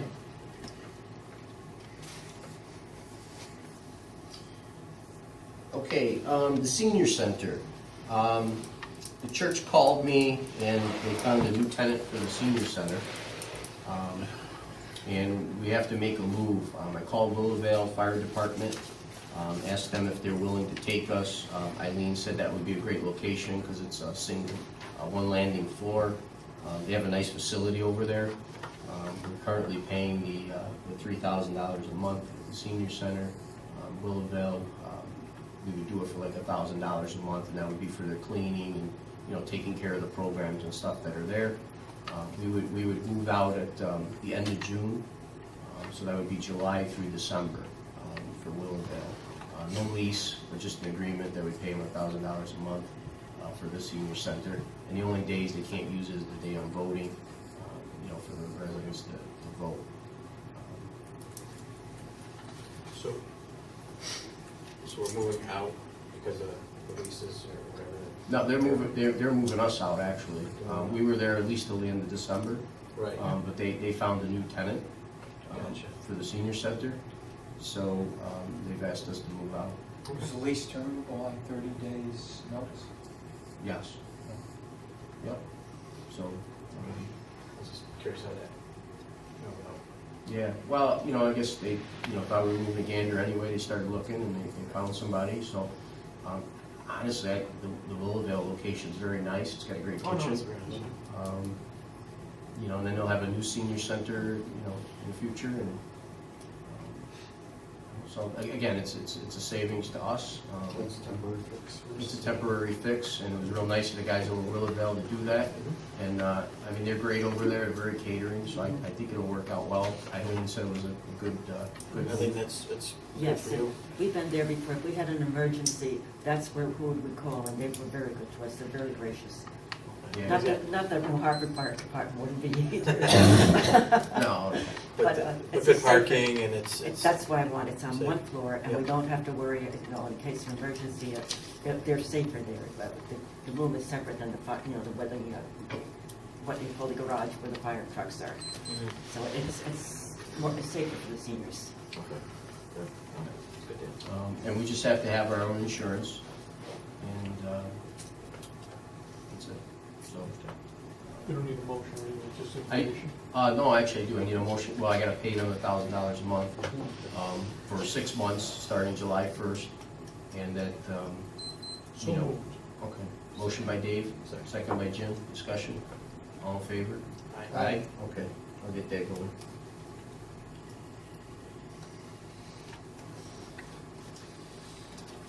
Okay, real estate listing for the police station on Kellogg Road.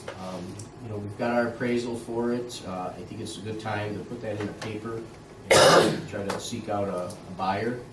I think the best thing to do is put it out there and see what offers we have come back. We know what the appraisal is, and if anybody watched the movie, they do too.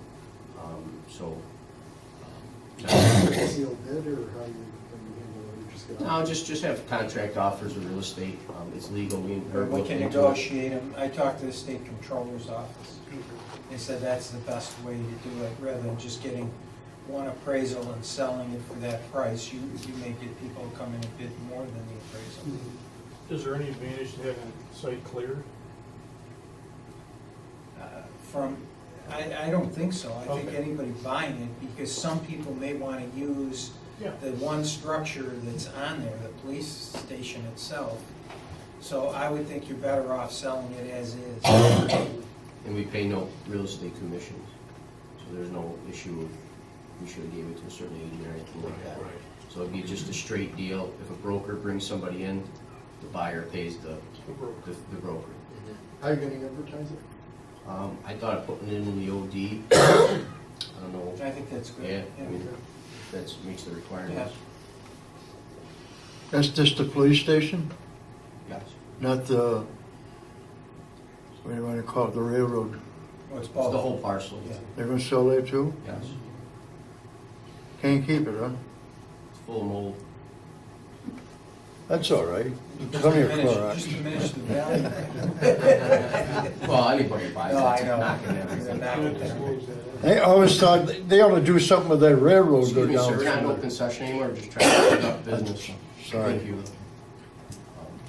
So I'll put the listing in, to have offers come in, and then on our next board meeting, or we'll keep, how long do you want to keep it in there for? 30 days? Yeah, why not? See what we come up with. Yeah. Well, the rest of the game. Do you want me to put it on any other site? I mean, do you want me to Yeah. put it on LoopNet or something? Or I don't You know. must be familiar with some. Yeah, I could put them on. I mean, I'm not gonna, of course, get it to commit, but I can put them on. They're gonna have my name underneath them if that's okay. Like to do. Zillow? Why, I could Does put it, Zillow have this? no, that's residential, but I could put it on LoopNet, which is a commercial real estate Yeah, exchange. that would be great. If I that's, think the more exposure you get, the better. yeah, we put it on LoopNet, we put it in the OD, See what we get. yeah, see what we, That's all contingent and so forth and so forth. Well, yeah, they'd have to come back with the contract to you. Right. right, oh, I yeah, don't yeah. wanna be, I don't wanna put these guys at the will of that leader. No, I'm just kidding. We don't, no, we don't. Chief's gonna run out of my garage at my house. But, no, they're gonna come with a contract and, you know, you go from there. I mean, it's wide open, we're a municipality, so you can not take it or take it. Okay. Did you get a motion Yeah, I to need go a forward motion. in this? I'll make a Motion by Jim, Second. second by Dave. Discussion? All in favor? Aye. Aye.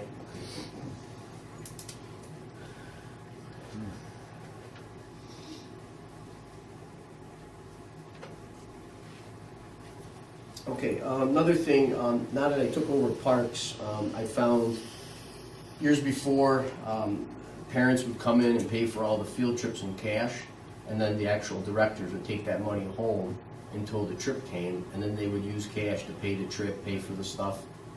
Now that I got the new website up and running, that we're taking payments online for the actual program, after we set up the field trips of where we're going, I'd like to put it online and have everybody just go online and actually pay for it there, and then we would cut a check to the different areas of where the field trips are, so there's no cash or anything to be, you know, missing, or put the responsibility in somebody's hand to have a couple $1,000s in cash on them, a kid, you know, that's, you know.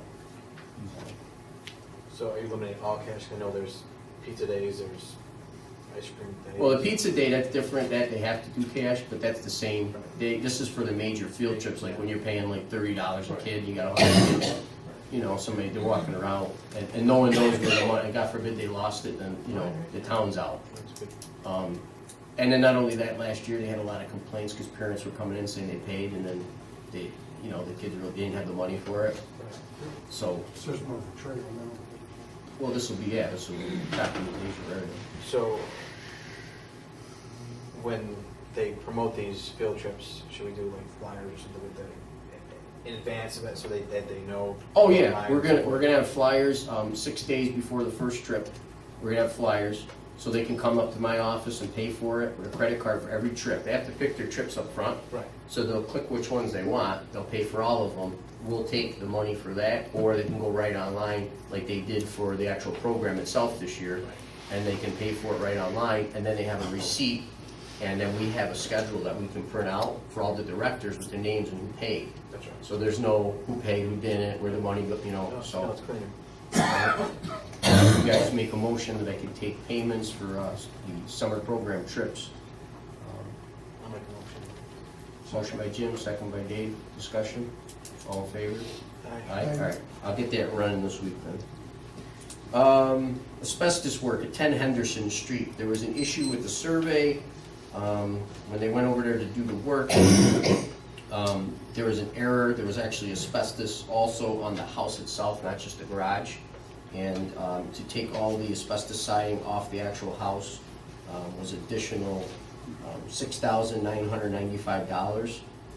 The contractor was there, already started the project, so we couldn't get another contract in there, because we have a file for the state for the 10-day notification. So he gave me an estimate for that. So they can finish it this week if we approve it. And I did call the state and talk to them, and they said that was fine. So this is for the FEMA program on the federal side. Reimbursed for that? We are reimbursed for it, yep. Yeah, it was an error on the surveyor. We get reimbursed. We get reimbursed for every, no, we get reimbursed. Dollar. Okay. Yep. So moved. Motion by Jim, Second. second by Dave. Discussion? It's me or you, huh? Just thought Phil was gonna come back. He's looking at you.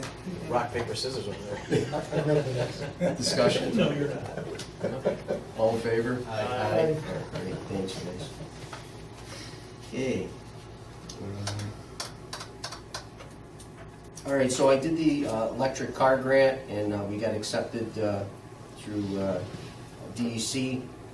So they're gonna pay on the grant for the electric car that we purchased.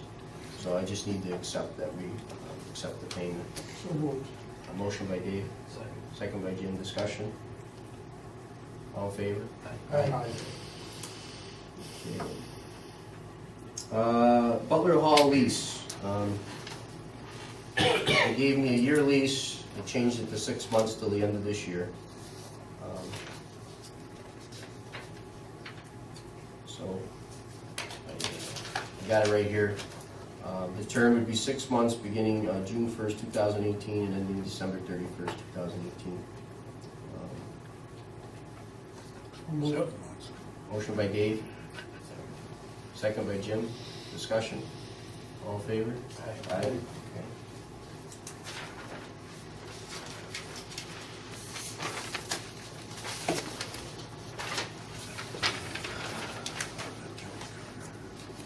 All right, discussed approval of the kitchen equipment. We put that on the list. We're just gonna put it on Auctions International. Are we saving any of that equipment for? We are. We're gonna save the dishwasher and the freezer. The other two units, they are good, but to move them, to get a commercial company in there, I don't really think it's gonna be beneficial because of the cost. So we're just better off we sell them than when we need a new one. Okay. Next thing is refund a building permit. Joe, you wanna elaborate on that? I'm not familiar with that. Okay, I have it here, but I didn't know if it. Which one is it? It's the Is that one for Giotto Giotto, subdivision? Initially it Oh, was. that wasn't a building. It's a subdivision. Subdivision. approval. Okay. It was initially filed as a 4-lot subdivision. No. No, it's a 2. There's no such thing as a 1. It's a This 2. request has been replaced by a. She's one wrong. lot. Okay, but it She's says cutting- one lot. She's cutting 1 lot out of the existing lot, so it's really considered a 1 into 2. Okay. She'll have 2 lots when And she's done. she's already paid the fee for the 2-lot subdivision, so this is a complete refund. Okay, so we're giving her a refund of $75 or $150? 150. This says, I don't, maybe that's wrong too. If it's a 4-lot subdivision, it should be A refund $200. might be considered for $225. There you Okay. So is that right? Well, I just got this, so I don't know. Yeah, Okay. that's right, Joe? Is it $225? Sorry, sir. For lot subdivision process, per a refund lot. might be considered $225. Was that right, though? Does she pay for the other one? This is what she's getting, a refund on the original 4-lot subdivision. Right, but did she pay the other one? Yes, she paid that in full. Okay, okay. So the refund would be $225 then. Why don't you say refund what she paid for the initial application, in case it's different than In that? case it's different. Yeah. Save her. Motion? So moved. Motion by Dave. Second by Jim. Discussion? All in favor? Aye.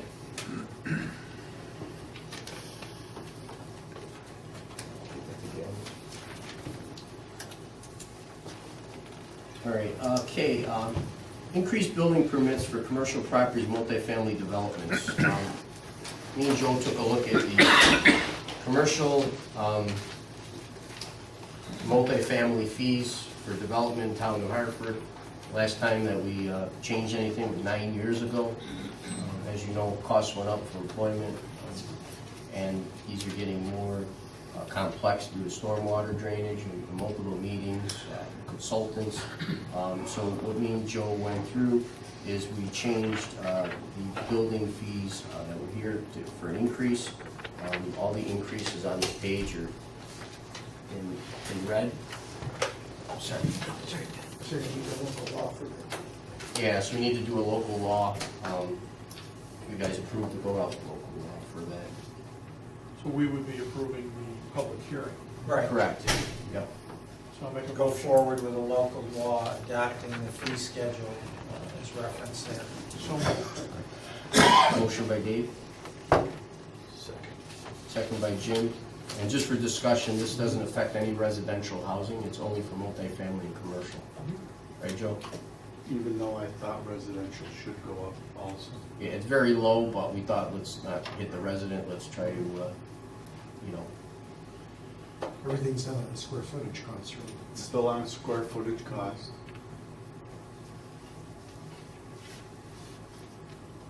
but the commercial is definitely way low for, you know, Way low. national standards. I mean, in fact, even increase that we had is still reasonable. These are cents per square foot. Correct.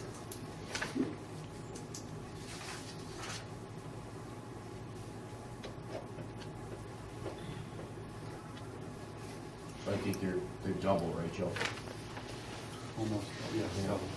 They're double, which if you look at other areas, we should have probably tripled them.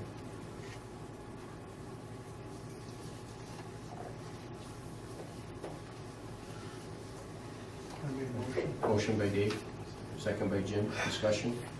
All in favor? Aye. Okay, thanks.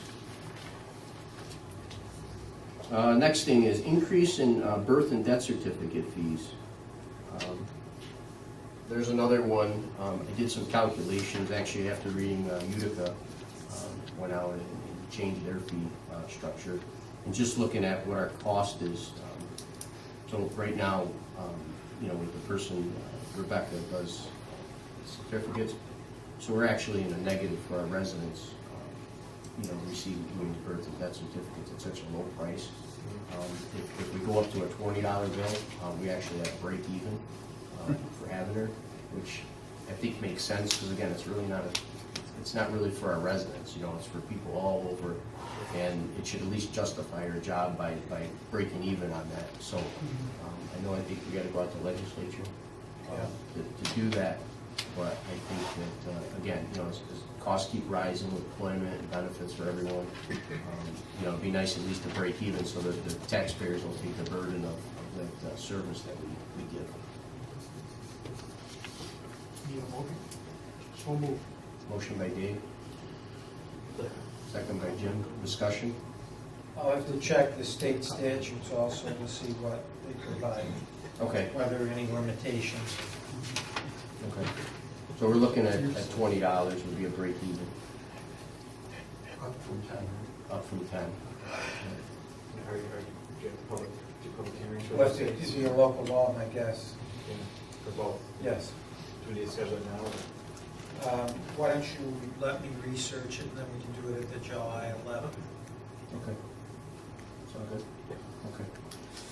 All right, refund $55 for the basketball program. That's out of my office. It's just to refund somebody that double paid on that. Amanda Lully, to refund $55 a rolling fee. She paid for basketball sessions. So moved. Motion by Jim, second by Dave. Discussion, all in favor? Aye. Okay, next, took a look at storm drainage pipe, roadside ditch enclosure amendment. That was here.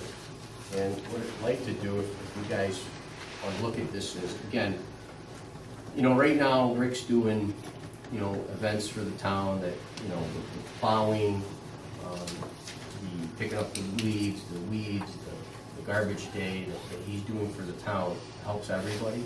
A lot of these drainage site only helps one person here, maybe one person there. And again, if we go and take our manpower hours off and go do these jobs, we're taking away from being out doing leaves or doing brushes, and then other people are getting upset because they're not getting their stuff picked up on a speedy enough time.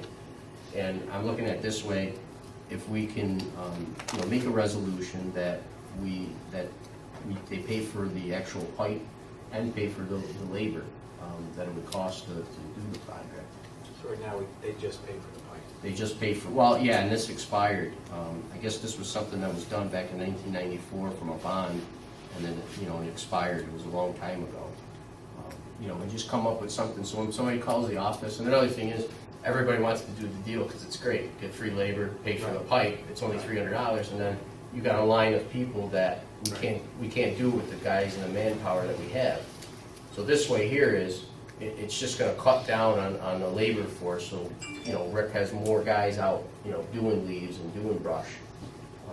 And then if we get paid for these, in the summer, we can hire some more part-time guys to go out and do leaves and brush, and then these jobs would get done, you know, also. Let me ask a question. Are we doing it so we have control over it too, as to what's going on, instead of me hiring a contractor to come and monkey with your system? Right. That's one of the reasons why we do it. Okay. But if it needs to be inspected, and some people go and have the contractor do it. Okay. And we do inspect to make sure the contractor did. So they can hire a private contractor? Yes, they can. They can do that. Okay.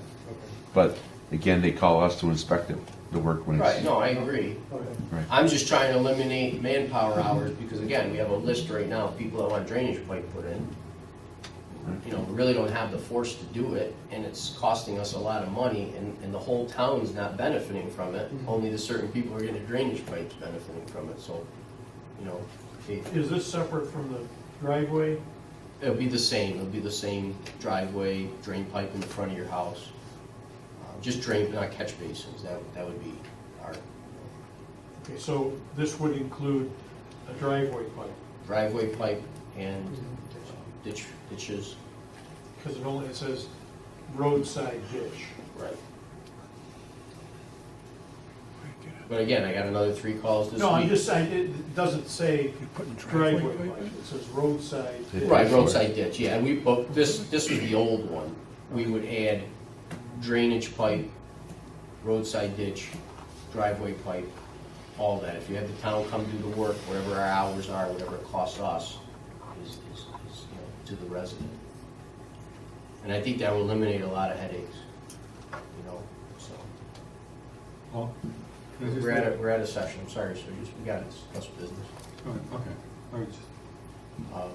So, you know, this again is gonna eliminate. I understand. Makes the list shorter. It makes the list shorter, and again, you know, we're not using our manpower hours, taking away from something else. Could make it shorter. Yeah. And say that. But if it doesn't, we have the labor money there to get more people for the summer, or get more people on brush, and then take off, you know, your heavies that are doing the work out to do it. So it's a win-win anyway, because my thing is, what happens is we always taking people off of, I mean, what do you think, Rick? Yeah. I have 15 right now on the list, Yep. waiting for it to get done. Every year. Right. Every year. And there's more, I mean, there's people There's calling more us right calling now. every day.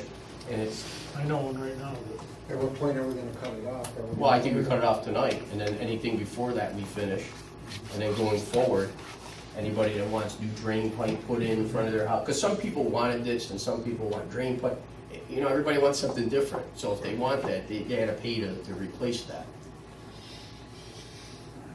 So, piping that topsoil and seed and all that, they pay for the piping, but they also, they actually pay for that too? If they want their ditch filled in and they don't like their ditch, they pay for everything.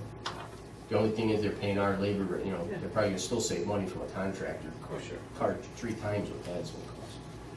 But no, they would pay the topsoil, they would pay to hydro seed it, they would pay for all that.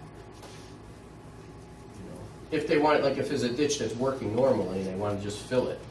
Because a lot of people just, well, I want it filled because it looks better. Well, then you gotta pay for that, you know? Motion by Jim,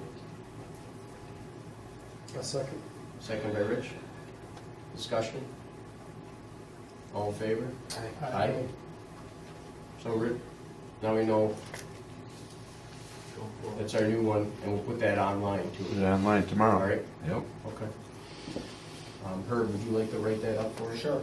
Okay. So starting tomorrow, anybody that calls, that's what's. Anybody calls anymore, they pay for labor, they pay for pipe, they pay for soil, they pay for hydro seeding. Because that's a big thing, is everybody, oh, are you gonna come back and do my lawn? Well, we'll come back, but it's a cost to the town, and not, you know, everybody benefits from your lawn, you know, so. That's my point.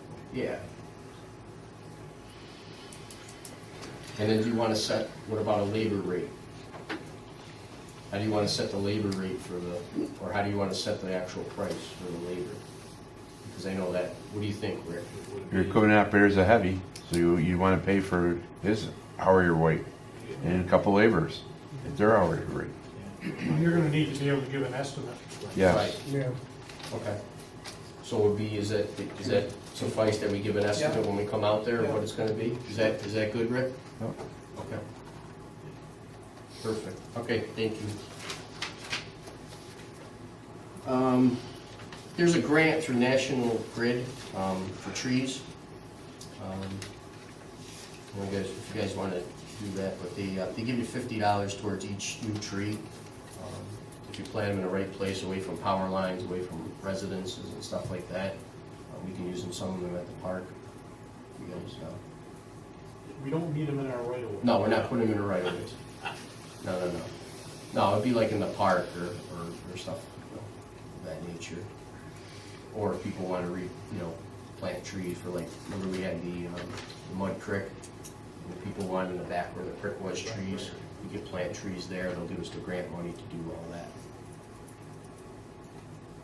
So, we don't have to use it, it's just if we want to. So, I don't need a motion, it's all right, you guys, if you need one, we can go through that grant process. All right, okay, I'd like to approve Codes Department for Clean Energy Community Training. There's a bunch of list of training for our Codes Department. It's part of one of the 4 Clean Community grant that's $250,000 above and beyond the grants for the electric cars and all that.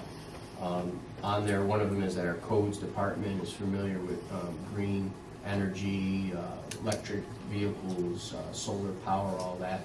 They can also use it for credits for their continuing education, and they have to complete all the courses that are on there for us to get that one quadrant of the part of the grant. So that's that 25% of it that our Codes Department's trained properly. And it's free. And it's all free. I'll move it. Okay. Motion by Dave, second by Jim, discussion, all in favor? Aye. So Joe will go through and he will go to all the training that's on the list then, we approve it for all the training? Yes. Okay. All right, I want to say Claudia Tenney's office, she took a lot of time with me the last 2 days, and she's looking for grants for the new town hall and other grants that she can find downtown in Hartford. So they're looking into that, and she's gonna probably get back to me the next week, but she's been great, she sent me a lot of stuff, and just wanted to give you guys a heads up, so hopefully we can get something at the federal side, not only the state. Right now, everything I'm working on the state, but she's gonna try for federal. Next thing is, since we approved Liberty Housing tonight to go forward with the planning board, I need approval to have GYMO, if that's okay, support us and represent us for that project going forward to the planning board. At the cost of the developer. Correct. No cost to the town whatsoever, not even staff meetings. Motion by Jim, second by Rich, discussion, all in favor? Aye. Okay, last thing that I have is resolution for climate smart communities. Herb has the resolution. This resolution is so we can actually apply for the big grant itself. I have to submit this to them that you guys approve for me to go through it, but Herb is actually gonna read it. This would entitle Paul to have us registered as a climate smart community. It states that whereas the town of New Hartford believes that climate change poses a real and increasing threat to our local and global environments and is primarily due to the burning of fossil fuels, and whereas the effects of climate change will endanger our infrastructure, economy, and livelihoods, harm our farms, orchards, and ecological communities, including native fish and wildlife populations, spread invasive species and exotic diseases, reducing drinking water supplies and recreational opportunities, and pose health threats to our citizens. And whereas we believe that our response to climate change provides us with an unprecedented opportunity to save money and to build viable, energy-independent, secure communities, vibrant, innovative communities, healthy and safe schools, and resilient infrastructures.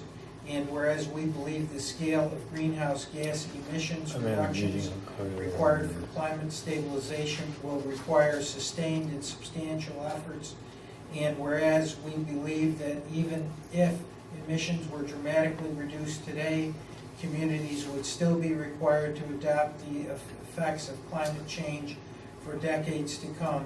It is, and this is the resolution, it's hereby resolved that the town of New Hartford, in order to reduce greenhouse gas emissions and adapt a changing climate, adopts the New York State Climate Smart Communities Pledge, which comprises the following 10 elements. 1, build a climate smart community. 2, inventory emissions, set goals and plan for climate action.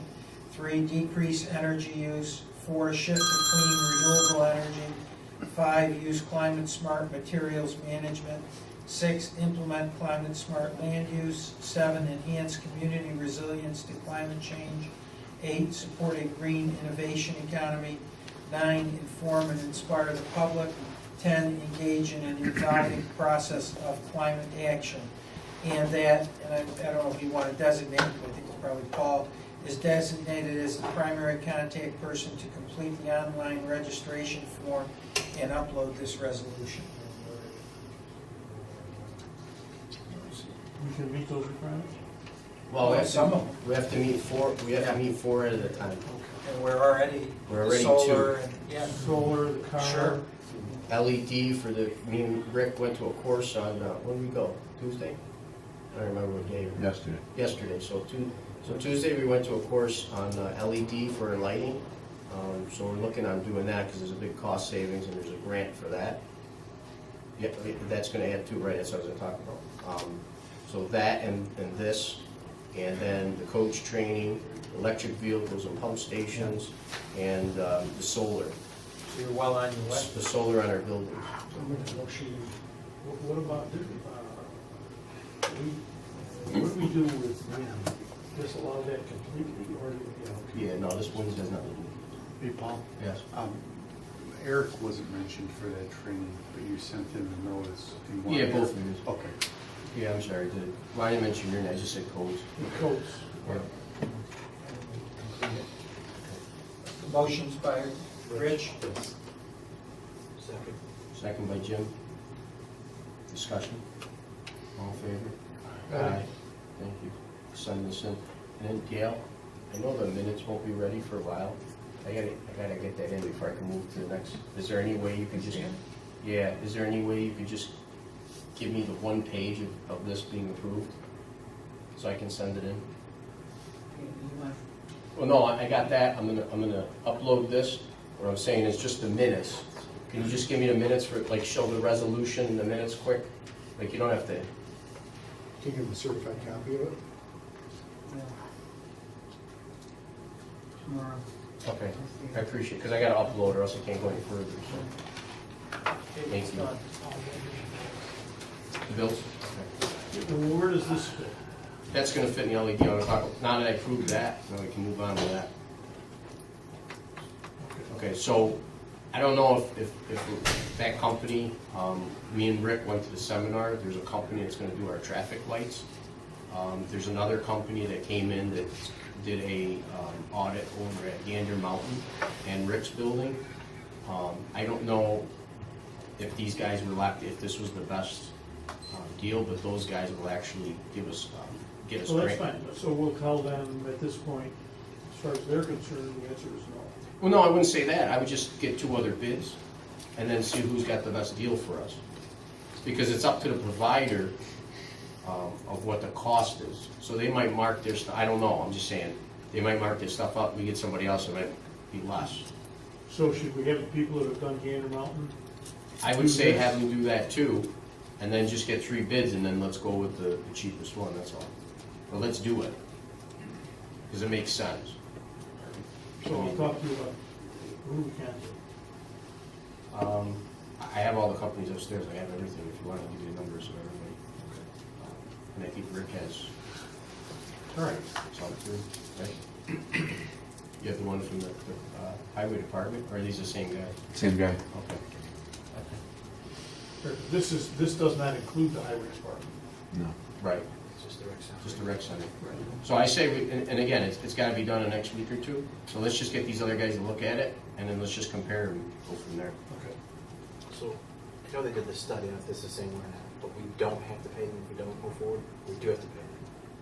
No, if we move forward, there's an upfront cost.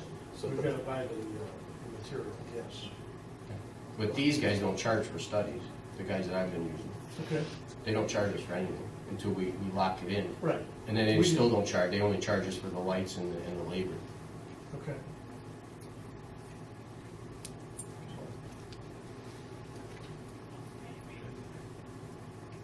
So we'll just have them look at it, and then we'll have it by next board meeting. Okay. What do you think, Rick? Yeah. Anything else, guys? I got 2 things. Yes, Rick. A couple of board members were asking about where we are on the trash. Push it up. We finished C route today, so we're 2 days ahead of schedule. We have Chadwick's area next week. So today, as of today, we took on 431 tons of trash to Nine County Herkimer Waste. It's cost us $20,288, and I have $9,711 still in the budget for Chadwick's. Great. So we should be right on schedule. Perfect. Okay. Everybody's been raving about it. And secondly, Mr. Al Whiteley is here from 1 Bolton Road. Okay. I went to his residence this morning and measured the road with the tree. We have a tree that's bad on his front lawn. It's in the right of way? I measured the right of way. If you were looking at the percentage, I have 3% on my right of way and 97% is on the front lawn. So 3%, the 3 inches is touching the root of the front of the tree. It's not the whole tree is on the right of way. Half the tree's on the right of way, touches it. We're making a decision like what we're going to do. What have you done In the past, a tree that is not, if it's touching? it's touching, we don't do it. Because the majority of the tree is on His private on private property. What have you done for me, Rick? I did the same thing for the town supervisor on Pleasant Street. He had a tree, and it was And that not. was in your right of way. Yeah. Yeah, I mean, That was in the right way, I think you should have done it. I If it's not in the right way, you shouldn't do it. The tree was not That's the way I look at it. right away. My understanding is if it's not completely in the right of way, we don't take it down. Right. That's where the measurement came this morning. I took it.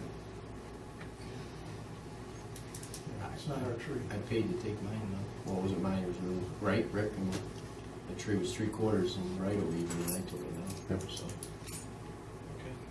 Bills. get the bills? I think the way that looks at it, Yep. they take 3/4, you pay 3/4, whatever, we got the majority, pay a quorum. And I'm wrong with that. Are we doing the bills? We're doing the bills. Mr. Sherman wants to be reimbursed for $75 because he used his own credit card. And I thought we had made a motion or arrangements where I think the police department has a credit card, you have a credit card, I think Rick should have a credit. He shouldn't be putting that on. No, I agree. We just didn't do Yeah, it. it probably was an exceptional situation, I'm Yeah, sure. and we Yeah. shouldn't be doing it. Right. So, we need a motion to, Yep. make a motion that Rick be, acquire a credit card of the town. Same off the same count that I have. Yes. Second. That was for DMV inspection station that we have. That was. That's a yearly fee we have to pay. Yeah.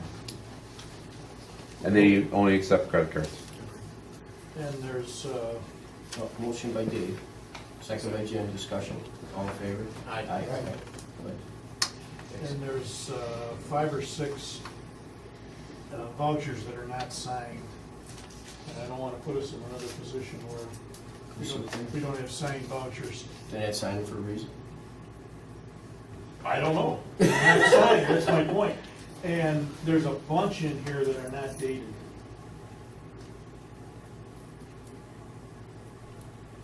Well, I didn't sign them because there's not even there's no certification. Well, all right, they were in the bills to pay. Can't pay them. I just don't want to.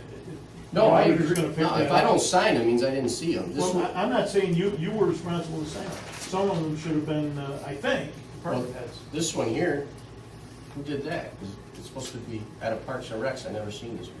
Well, that's why I told. This is the water bill for the rec center. That's the water bill for the rec center. Okay. And then this is cable for This is the rec Parks. center. It just needs dates and signatures. Yeah. Rust-Oleum, stakes, rollers,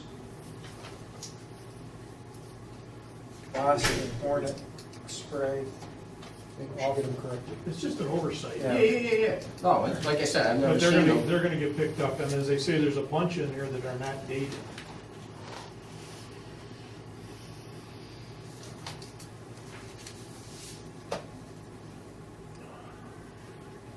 Push them off to 11. Yeah, they're all Verizon. Yeah. It's just an oversight. Yeah. No, I agree. No, I didn't see them, so cool. All right, so pull Are it. they all contractual? Not all of them. No. Some of them are, yes. But if you're gonna sign some contractual, you should sign all contractual. And they should all I've be been signed. signing them all, so, like I said, these been, I don't even know where these coming from, though. Where are these coming from, Dan? Here.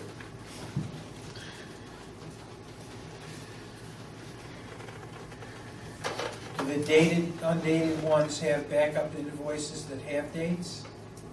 I would say yes. Well, let's approve them, and let me check with Lisa. So moved. So they took them out. Okay. Rest of them are okay? Yeah. Okay. Motion by Dave, A second. second by Rich. Discussion. All in favor? Aye. Okay. I thought you guys were gonna go to the listing, the last to the, one of the attorneys suggested. Are we gonna go highway for nothing then? Last time they told me that this time they were gonna vote. The attorney suggests something with the time. Well, no, I think what we talked about is looking at our nuisance ordinance to see if in fact we can supplement what's in there to relate to overgrowth and shrubbery and things such as Anything that. that grows you Right. from your land, in anybody That's- else's land, you respond. Right, Anything that's that not goes something I- My land that come to your land, I Right. respond. That's not, Percentage wise. tomorrow off. that's not something I got we 16 do hours in now, one day. but I think the board wants to take a look at our ordinance. And you're gonna look at other ones Yeah, too. to see, you know, They wanna come and look at my Zoom then? I'm You're not, welcome to come, all of yours.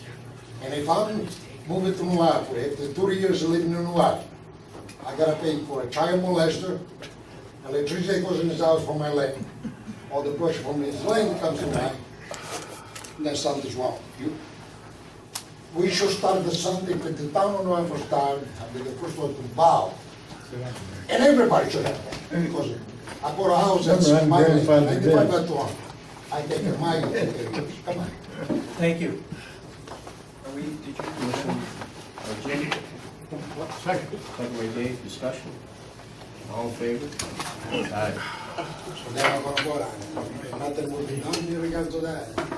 Well, he's gonna look into it. He'll look into it and see what he can do, because again, it's another thing like the last 3 people came in, it's really a civil action.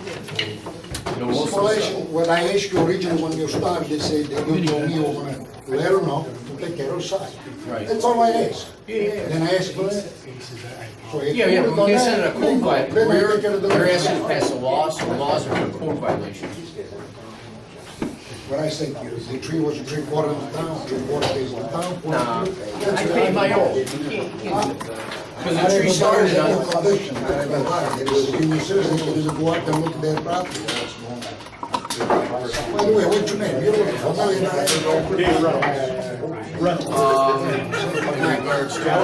Traffic, Rick's gonna look into it. You had property in the city. Oh, no, that's my brother. My brother's house, in the house